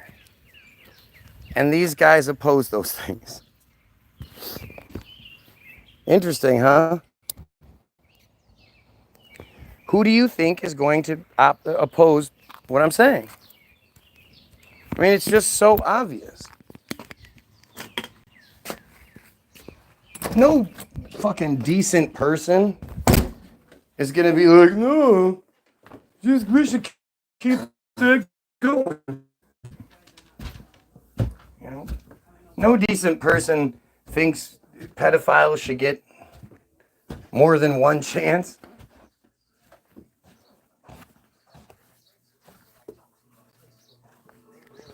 Real people hate that shit.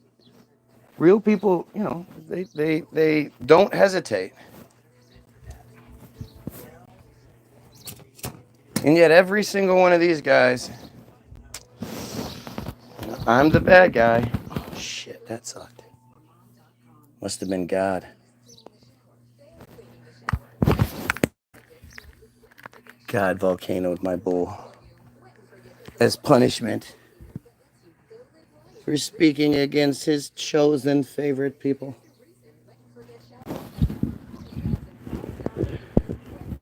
No dubs. Yeah. Look at the fucking, look at the weird, just insecure insanity that comes my way. They literally have nothing. And that says more than anything, right? The fact that, again, they can't even attempt to argue against what I'm saying. There's not even an attempt. Because they know it's true. Everything I'm saying is true. You guys want to hear something just insane? All right, so we're gonna pull up the Google machine. We're gonna put in well poisoning. I'm gonna go to Wikipedia. Wikipedia, well poisoning.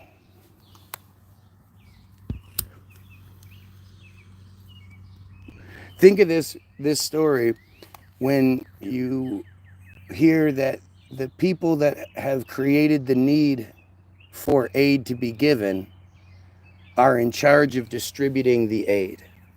Okay? Just think about that.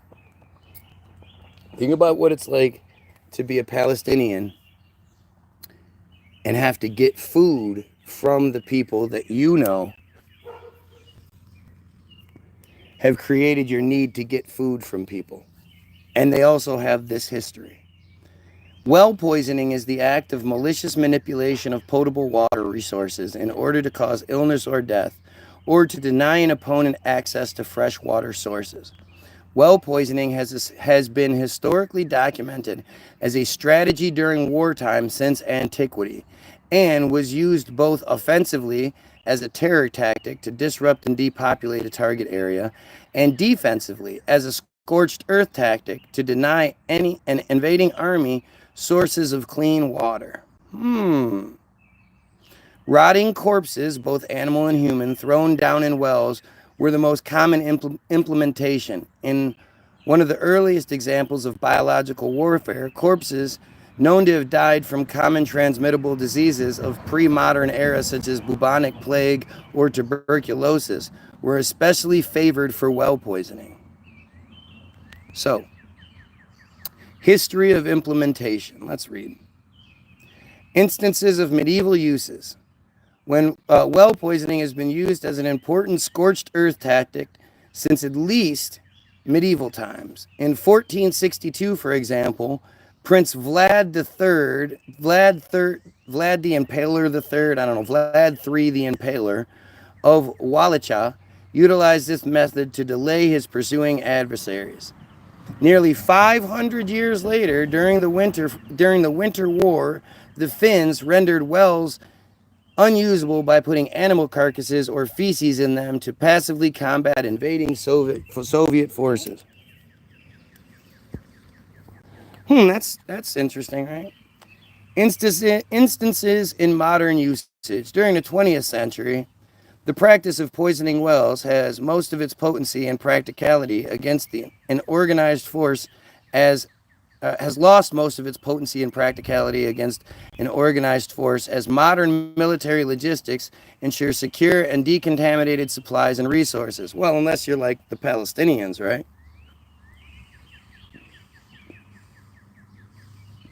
Nevertheless, German forces during the First World War poisoned wells in France as part of Operation Albrecht. Oh, well, jeez. After World War II, NACAM, a paramilitary organization of about 50 Holocaust survivors, sought revenge for the murder of 6 million bad guys during the Holocaust. Gee, that doesn't sound like creative writing there.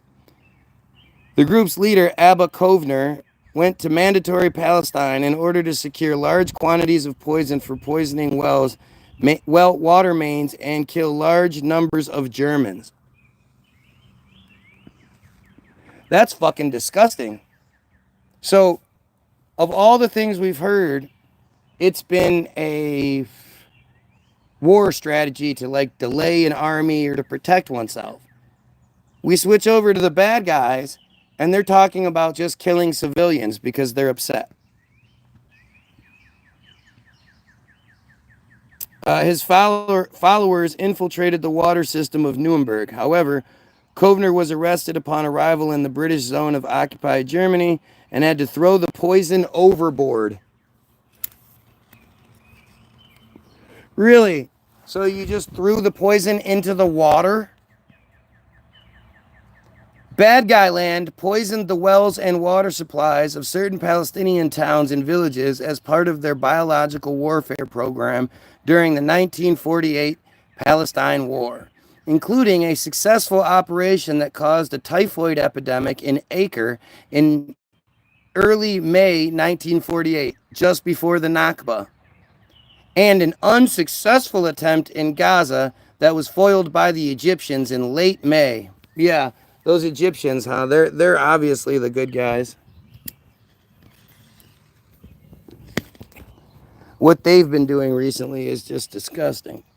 In the late 20th century, accusations of well poisoning were brought up, most notoriously in retaliation to the Kosovo Liberation War. In the 21st century, bad guy settlers have been condemned due to suspicions of poisoning wells in villages of occupied Palestine. So the only modern stuff, the only modern examples of this is them. So now this is even more interesting. So now it says, as libel against bad guys, it has its own category. Medieval accusations against bad guys. Despite some vague understanding of how diseases could spread, the existence of viruses and bacteria was known in medieval times, and the outbreak of disease could not be scientifically explained. Any sudden deterioration of health was often blamed on poisoning.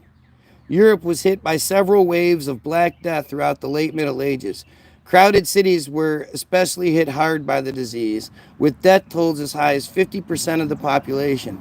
In their distress, emotionally distraught survivors searched desperately for an explanation. The city-dwelling bad guys of the Middle Ages, living in walled-up, segregated ghetto districts, aroused suspicion. Isn't that strange? Isn't that strange? The people who are known for doing it were known for doing it, but it's not true. They just happen to just blame this one group of people over anybody else. For no reason. They didn't have any reason to. They just did. An outbreak of plague thus became the trigger for Black Death persecutions, with hundreds of bad guys burned at the stake or rounded up in bad guy gogs and private houses that were then set aflame. Oh, right, because again, reading the number one source of information in the world, that's not a good enough source. Now we're attacking the source, not the information provided, the source. Because Naftali Bennett, because when I showed you the video of eventual Prime Minister Naftali Bennett proudly proclaiming that they control Wikipedia and that they wanted to have a Zionist outlook, all of that doesn't matter. Anything I show you as far as sources and stuff, none of that's good enough. We're just going to attack the sources. We're not going to attack the information. Isn't it interesting how that works? Walter LaCure writes in his book, The Changing Face of Anti-Bad Guyism, Anti-Supremacy, from ancient times to the present day. There were no mass attacks against bad guy pioneers after the period of the Black Death, but the accusation became part of a parcel of anti-supremic dogma and language. Why would you be condemning Wikipedia? If what you're saying is good and right, then why are you worried about me reading it? It appeared again in early 1953 in the form of the doctor's plot in Stalin's last days, when hundreds of bad guy physicians in the Soviet Union were arrested and some of them killed on the charge of having caused the death of prominent communist leaders, which they did. It's well known that Stalin and the Bolshevik bad guys killed as many as 50 million Christians during that. I can go to Wikipedia right now and edit any article. Yep, sure you can.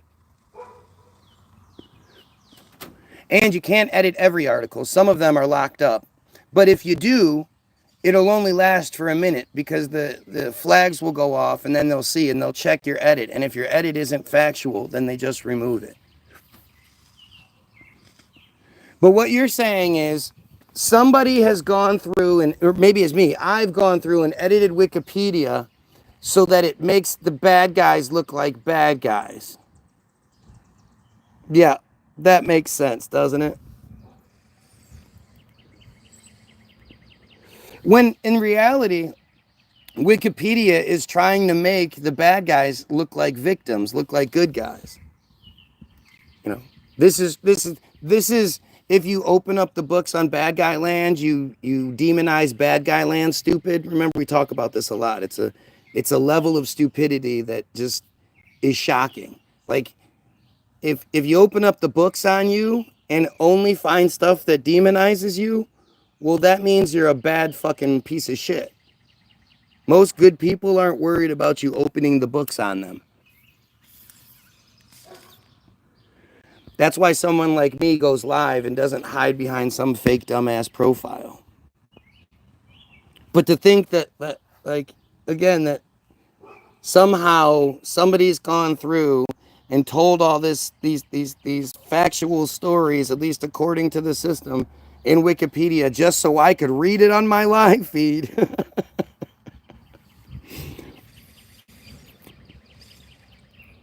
Similar charges were made in the 1980s and 90s in radical Arab nationalist and Muslim fundamentalist propaganda that accused bad guys of spreading AIDS and other infectious diseases. You know how, like, they went down to Africa to give all of those hepatitis vaccinations, and then suddenly AIDS came out of nowhere? Modern instances of anti-supremic libel. Now, again, this is supposedly like racism. That's what anti-supremacy, anti-supremacism means. It's supposed to be like it's racist. It's unfoundedly racist against these totally innocent, chosen people. That's what the whole claim is. So allegations that they do horrible things is not founded in reality. It's just racism. You know how stupid that shit is? Yep, it's schizophrenia. Reading Wikipedia is definitely schizophrenia. Allegations of well poisoning entwined with anti-supremacism have also emerged in the discourse around modern epidemics and pandemics such as swine flu, Ebola, avian flu, SARS, and COVID-19.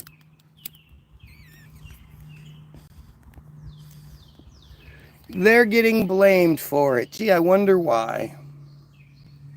EU address by Mahmoud Abbas, the president of the Palestinian Authority for many years, who has just sort of disappeared. You don't hear much of him anymore.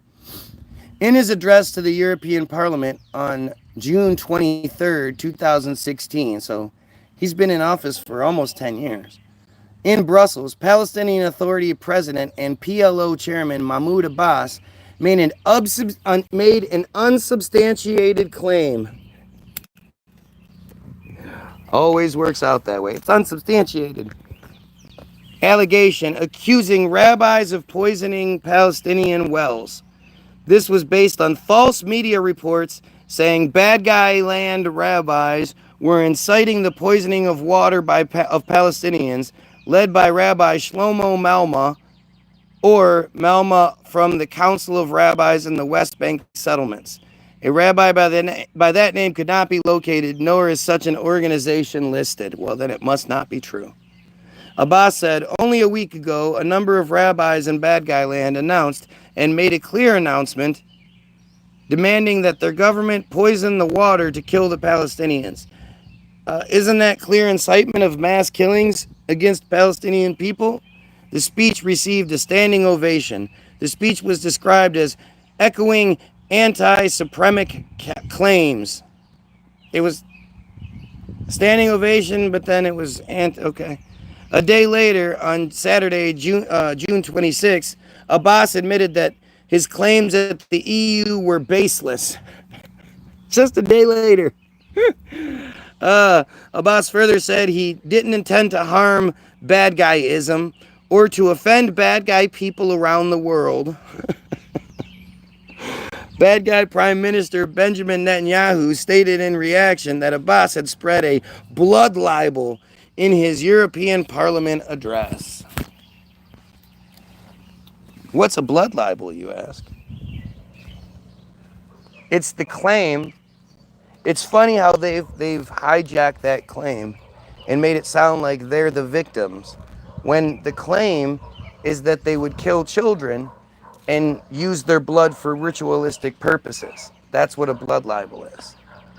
And it's been around for 1,000 years. The claim of them doing this one specific thing. You know, when Black Lives Matter became was pushed on us, it started with some poor black people that happened to come up with this hashtag, this phrase, and when the system, when the bad guys saw how angry it made white people to hear the phrase Black Lives Matter, they then pushed it because they knew it would make white people really upset. And so these poor black people, these kids basically, in their 20s or 30s or whatever, they happened to come up with this thing that netted them a few $1 million. And in response to that, white people tried to put every single thing you could on Black Lives Matter and say, well, how come, what about this? Thank you very much. Have a good day. What about black on black crime? And what about black poverty? And what about this? And what about that? And they were like, well, that's not what Black Lives Matter is about. Black Lives Matter was about unarmed black men being shot by police.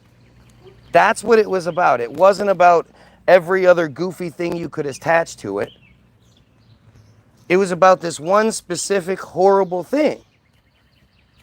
But because that's how white people love to do it, where they try to dilute the thing and make it seem not have the attention it should have by saying, oh, well, what about this and this and this and this and this and this and this and this and this. That's what normally happens when something gets out of control or gets too powerful. Yet when it comes to the bad guys, this one accusation has followed them for 1,000 years plus.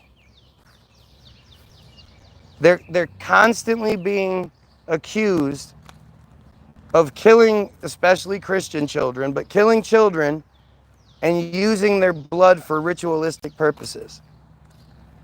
It's not, this,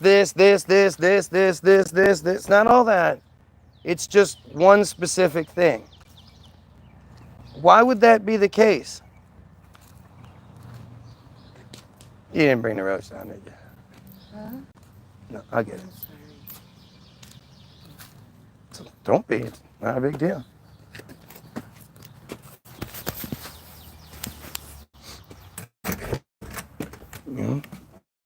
It's amazing. It's just such an amazing example of how white people have been are and have been made. Dad, didn't they get bumped first yesterday? I don't know. Yeah, maybe. Yeah, he did. The phrase Black Lives Matter hurts them, bothers them so much that they just can't say it. That it has, well, all lives matter. Like, white people want to be a part of everything that's popular, but not the bad stuff. Yeah. It's really interesting how that works. But it shows you, like you know, we're racist as shit. And the reality is, the bad guys have made black people like into the epitome of what racism stands for, the ignorance that racism stands for. It's really just such a fucked up thing how they've done that to black people.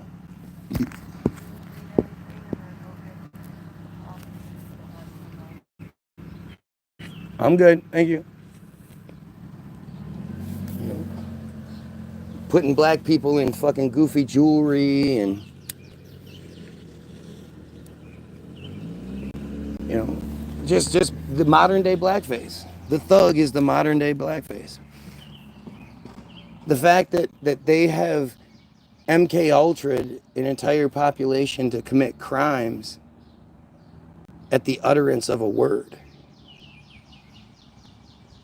Like, do you realize that that's literally what MK Ultra is? MK Ultra is, you know, you get a phone call or you get some sort of communication that says a phrase that normally people wouldn't say, you know, mustard pickles taste best when the eagle carries it Tuesday. Like, nobody would ever put those words together. But through their MK Ultra program, they've made it so when you hear that word, a separate personality takes over. You go to sleep, basically, and the separate personality is capable of doing things that you would never do. And that's literally, like, well documented. There's no question, no conspiracy theory about it. It absolutely is a fucking thing.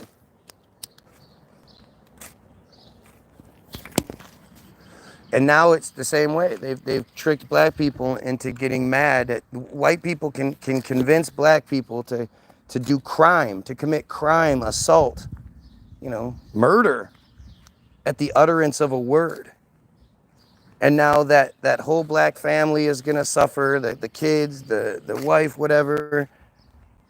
The husband is now gonna go to jail, might go to prison for a long time, who knows? And you know who owns the prisons. You know who owns the judicial system. So black guy had to have the bad guy lawyer, bad guy judge, then get sentenced to the bad guy prison. White guy gets beat up and he has to go to the bad guy doctor. Bad guy therapy, bad guy lawyers, bad guy, like, it's just such a brilliant system on their end. They've tricked black people into being so triggered that when a white person is losing a fight, a battle of words, or just a contest of any sort, all they have to do is utter a phrase and it just shuts black people down. They just get enraged, and now they're not going to think straight. And they've tricked black people into giving white people so much fucking power with one word. If you agree, like, share, and sub. Help the fuck out. If you disagree and you think a word is a reason to fight, well, you don't need to like my shit.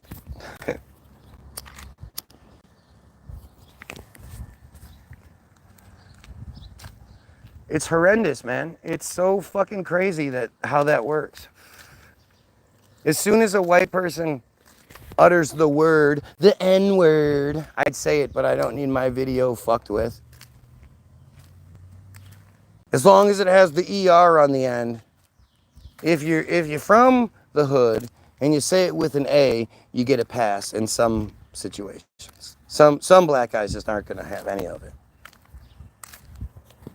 But if you utter that phrase, you know, it's I'm less of a man if I don't fight you, if I don't try to hurt you because of it.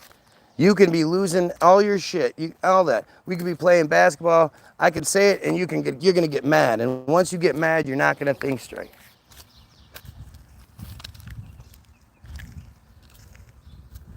You know, often they try that shit on here like it's gonna work on me. To me, as soon as you utter that shit, you just admitted to losing. Once you start scraping the bottom of the barrel for your you know, your little victory fix, I already won. But we gotta, you know, we have to fix this. This is one of the worst elements that they've put on us. Right? And it's such a MK Ultra thing. You know, why would anyone care what a word, like, why would you care what somebody you don't know says? You're going to give them that power over you? You're going to give them the power to get you to commit crime so that the police can come fuck you up? It's wild, man. I don't need to say the N-word to get someone to punch me. Sometimes you just gotta write it down to get it out. What are you talking about? That's why you don't read the comments. It's nothing but stupidity. Look at that shit. Look at it just. God, that's not what clouds do. Neither is that shit. That's not what clouds do. If that's what clouds do, then show me the paintings from the 1700s where this shit's going on. Show me the paintings from before planes existed, where the skies look like this, back when people had the sky to paint all the time.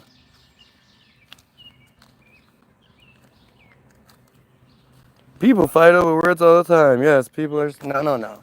See, unless you're a black person or part black, you don't understand. People do fight over words all the time, but other words like the K word, that doesn't get said very often. And even the, you know, sand, blah, blah, blah, that's just an association. Nothing has the power the N-word has in our society. There are words that have like the opposite sort of power, like conspiracy theorist. Somebody calls you a conspiracy theorist. Oh, no, I'm not a conspiracy. Oh. And the conspiracy theorist is based off of the anti-Semitism one that was created in the 1880s. First coined in the 1880s. It was actually coined on my side of things. Like, they are, the supremacy they demand is unfounded. So the movement was anti-supremacy to begin with. And then they took it over, and now they say it, yeah, that's anti-supremacy. You know, you have these Germans, these Russians, these whatever, calling Palestinian people anti-Semitic. Palestinian people are Semitic. They're like the definition of Semitic people. Like, it's really, really interesting how that shit's been played out. But that's, you know, those are two examples of how they weaponize words in different, well, three examples of how they weaponize words in different ways. I'm in Oahu Canal, and a sub just surfaced. I'm sure it did. The sub just surfaced, and this guy went, "Holy shit! I'm not gonna film it and put it on YouTube. I'm gonna jump online and try to talk to this guy." Oh, you know how stupid you sound? How desperate you sound? One of you dumbasses actually thought that would be a good argument. Good for you. Good for you. Oh man, how stupid do you have to be? Oh shit, look at that. I need to get on YouTube to go talk to that one guy.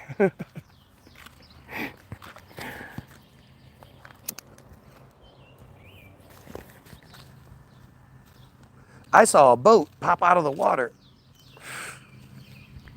It's a boat. They make boats that can go underwater, for sure. Where it can go just below the surface? Yeah, they do. It's great. You see it with my own two eyes, I bet you do. And that's what's super important here. We're just going in circles and circles and circles, right? Every time it gets a little too deep, every time we get a little too far to the point where you can't really argue or say anything, look at that shit. That shit's so distracting. We instantly got to start talking about that shit. Oh, what about submarines? What about submarines? What about submarines? It's just so stupid. It's just so stupid. Good God, man. Like, seriously, how does anyone in their right mind see this and not think something weird is going on? I just don't get it. That's so much. It's like, how do you see what's going on in Palestine and not be like completely appalled by it? How do you see this, that, and then all of this, and then this big one that just came out of the plane, and not think anything of it? Like, how does your brain work? It just doesn't make any sense to me. You have to be goddamn stupid to not think a whole bunch of frequencies showing up in the clouds. What are all these frequencies showing up for? And where did all these clouds come from? I mean, do you literally see this changing right before your eyes? Do you see this thing that was just a cloud a second ago now turning into a bunch of lines? What frequency do you think is being hit with us? We're getting hit with right now.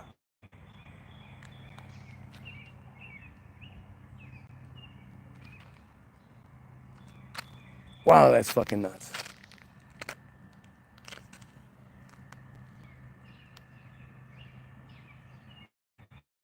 I don't understand how anybody sees this. Thinks nothing of it. Same thing, same shit. Like, how do you vote for Trump? How do you, other than, of course, you're a racist, homophobe, sexist kind of piece of shit. I get that. But see, the problem is you never say that. If you were to say it, then I could like totally get it. But the fact is you're also cowardly. You won't actually say it, but you act like you support this man, and I can't for the life of me figure out why. And you don't have any answers for it. But it's the same thing here. Like, you want to talk about HARP. HARP is real. It's a very real thing. G.I. Joe actually made an episode where somebody had it as a weapon. Chemtrails, if you go look up chemtrails on Wikipedia, or if you put chemtrails in the Google machine, Wikipedia will pop up, and the first thing that pops up is chemtrail conspiracy theory. You click on it, it's going to tell you that chemtrails are the erroneous. Let me just show you. Fuck it. We got time. Because you're supposed to believe it's crazy. Never mind what I'm showing you, right? Because never mind what your two eyes can see. But we'll put chemtrails into the Google machine. Chemtrails. First thing that pops up, Wikipedia. Chemtrail conspiracy theory. The chemtrail conspiracy theory is the erroneous belief that long-lasting condensation trails left in the sky by high-flying aircraft are actually chemtrails consisting of chemicals or biological agents sprayed for nefarious purposes undisclosed to the general public. First sentence. Second sentence. Believers in this conspiracy theory say that while normal contrails dissipate relatively quickly, they do, contrails that linger must contain additional substances. That's the second sentence. The third sentence says, Those who subscribe to the theory speculate that the purpose of the chemical release may be solar radiation management, weather modification, psychological manipulation, human population control, biological or chemical warfare, or testing of biological or chemical agents on a population that the trails are causing respiratory illnesses and other health problems. So, let's just see. Solar radiation management was the first thing they said. Let's click on solar radiation management. Solar radiation management, SRM, is a group of large-scale approaches to reduce global warming because, you know, the average temperature has gone up by 1.4 degrees Fahrenheit. Ooh. Increasing the amount of sunlight that is reflected away from Earth back into space. It is not intended to replace efforts to reduce greenhouse gas emissions, but rather to complement them as a potential way to limit global warming. SRM is a form of geoengineering. The most researched SRM method is stratospheric aerosol injection, in which small reflective particles would be introduced into the upper atmosphere to reflect sunlight. The second sentence is other approaches include marine cloud brightening, which would increase the reflectivity of clouds over the oceans, or constructing a space sunshade or a space mirror, wow, that's been added, to reduce the amount of sunlight reaching Earth. So, the first one, stratospheric aerosol injection, because chemtrails aren't a thing. Stratospheric aerosol injection is a proposed method of solar geoengineering or solar radiation modification to reduce global warming. This would introduce aerosols into the stratosphere to create a cooling effect via global dimming and increase albedo, which occurs naturally from volcanic winter. It appears that stratospheric aerosol injection at a moderate intensity could counter most changes to temperature and precipitation. Blah, blah, blah, blah, blah, blah. It could limit global warming to below 1.5 degrees Celsius, 2.7 degrees Fahrenheit. Well, then it's gone down since this was made. So let's see. History and background. Mechanism. An aerosol is a suspension of fine solid particles or liquid droplets in air or other gases. Natural aerosols. No. Anthropologic aerosols. Let's go. Implementation and technical considerations. Various forms of sulfur. Okay, so let's go. Okay, well, here we go. Various forms of sulfur were proposed as injected substances, as this is in part how volcanic eruptions cool the planet. Precursor gases such as sulfur dioxide and hydrogen sulfide have been considered, according to estimates, 1 kilogram of, well, blah, blah, blah, blah, blah. Okay. Delivery. Various techniques have been proposed for delivering the aerosol or precursor gases. The required altitude to enter the stratosphere is the height of the troposphere, which varies from 11 kilometers, 6.8 miles, 36,000 feet at the poles, to 17 kilometers, or 11 miles, 58,000 feet at the equator. So, like, I don't know, way up there, right? What's this one gonna go? Oh, there it is. It must have just, so either the plane just started flying, flew up and then started flying, or they just turned it on. And when they turn it on, it's like, it takes a minute to get going. But once it gets going, oh, nope, it disappears again. So what is that? It must just mean that's like a weird little spot in the atmosphere where that's just happening. Civilian aircraft, including Boeing 747-400 and Gulfstream G5500-650s, could be modified at relatively low cost to deliver sufficient amounts of the required material, according to one study. Military aircraft, such as the F-15C variant of the F-15 Eagle have the necessary flight ceiling but limited payload. Military tanker aircraft such as the KC-135 Stratotanker and the KC-10 Extender also have the necessary ceiling at latitudes closer to the poles and have greater payload capacity. Modified artillery, high altitude balloons, injection systems, blah, blah, blah, blah, blah. So wait, so that's one. Let's see what marine cloud brightening is.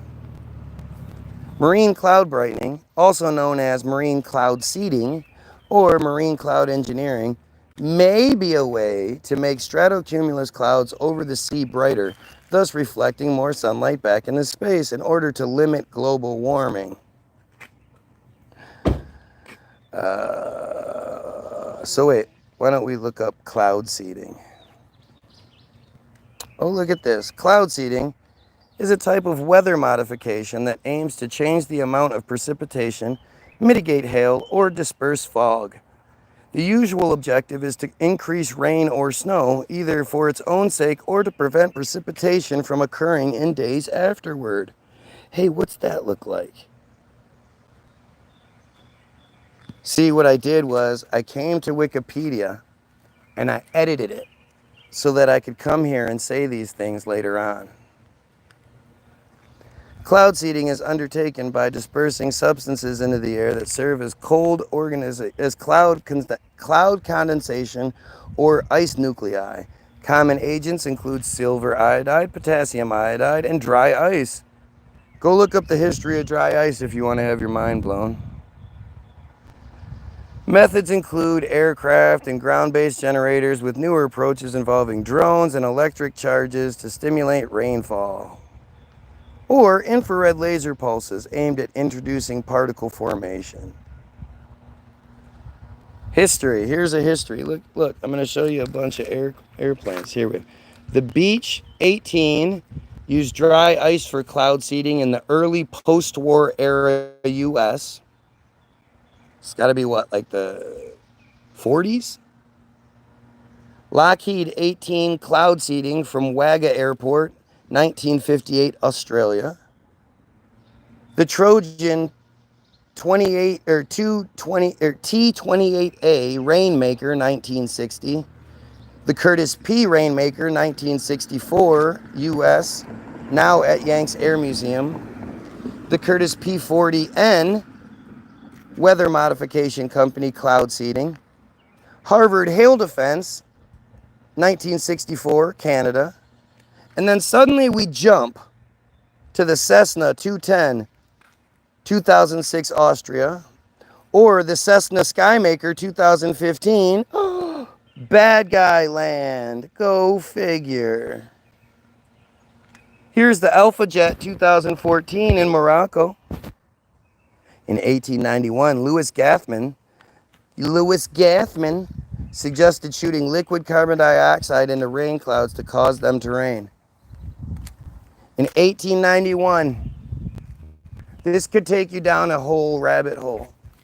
Carbon dioxide doesn't have a liquid form unless it's under intense compression. So how the fuck would they have gotten carbon dioxide under intense compression back in 1891? What machines did they have that could do that kind of stuff? And then, I'm like I say, go look up the history of dry ice. You make dry ice by super chilling something. You super chill something by using dry ice. So how did you create it in the first place? Like, it's just such a crazy narrative, just such bullshit. The more you look into, the more bullshit you're gonna find. And it's the only way we ever get the answers we seek is if the Goyim unify and overthrow the bad guys that control our narrative. If you want the answers to the Earth shape, if you want the answers to Tartaria, if you want the answers to chemtrails, if you want the hunger to stop, if you want the pedophilia to stop, if you want all of these different things, then we have to stop the genocide that's taking place. Because it's the people committing the genocide that are the people that control all the rest of that shit. And until you start to understand that the narratives you're given are bullshit, most of the time. Anytime they're talking about shit from the 1800s, remember, like, we didn't have power tools until 1895. You know? And that's barely. Like, the world that you think, like, when you think about the narratives they're giving you, think about the world that you think they're talking about. 1841. And what do you think 1841 looked like? It definitely didn't have, like,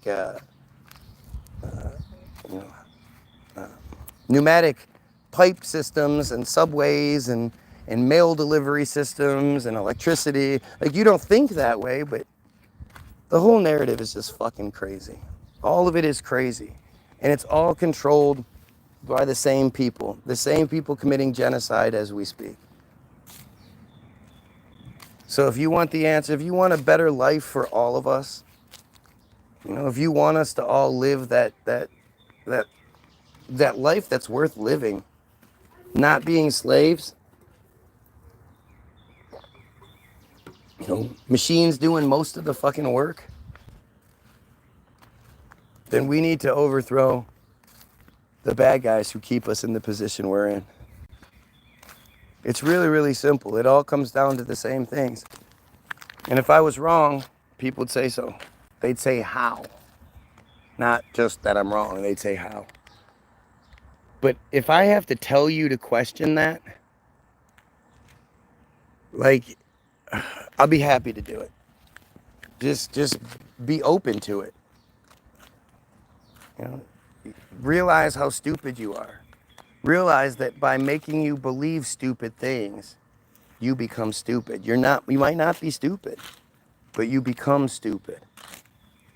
You know, regurgitating stupid things is you could be the best mathematician in the world, but if you believe in unicorn poop, it's going to be stupid. And this is the narrative we have to understand. This is the shit that we have to wrap our heads around. We're being manipulated. And most of the time we're being manipulated to hate each other so we don't focus on them. It really is a horrible, horrible, you know, circus sideshow of freaks. Anyway, like I always say, in the description, you're going to find the website, www.the-bilderberg, group.com. 8 viewers, 17 likes. Totally makes sense, doesn't it? Go get your free download. It'll ask you how much you want to pay. You can say 0 or you can donate. Either way, it's appreciated. All we ask is that you share it with someone. I'm going to leave you a link to Hollywoodism. I've already explained it's the most important thing you can watch. It's the most important video ever made. Most important piece of film ever made. Document, whatever. It's amazing. And I'm going to leave you links to 2 of our newer songs. We have another new song that's about to drop, but Donald Trump Hates America and COVID Sauce. So the links for the Facebook videos. And if you're, you know, if I'm not here when I'm supposed to be, I'll be there. So just keep that in mind if you ever come here and I'm not here. Guys, it's Team Goyim, time to unite, all right? We need to win this war before it gets a lot worse for everybody. And before we're all the Palestinians. And we don't want that. So, most important thing I say every single time I do this, I've said a lot of really important shit, but the most important thing I say is pedophiles, kill yourself.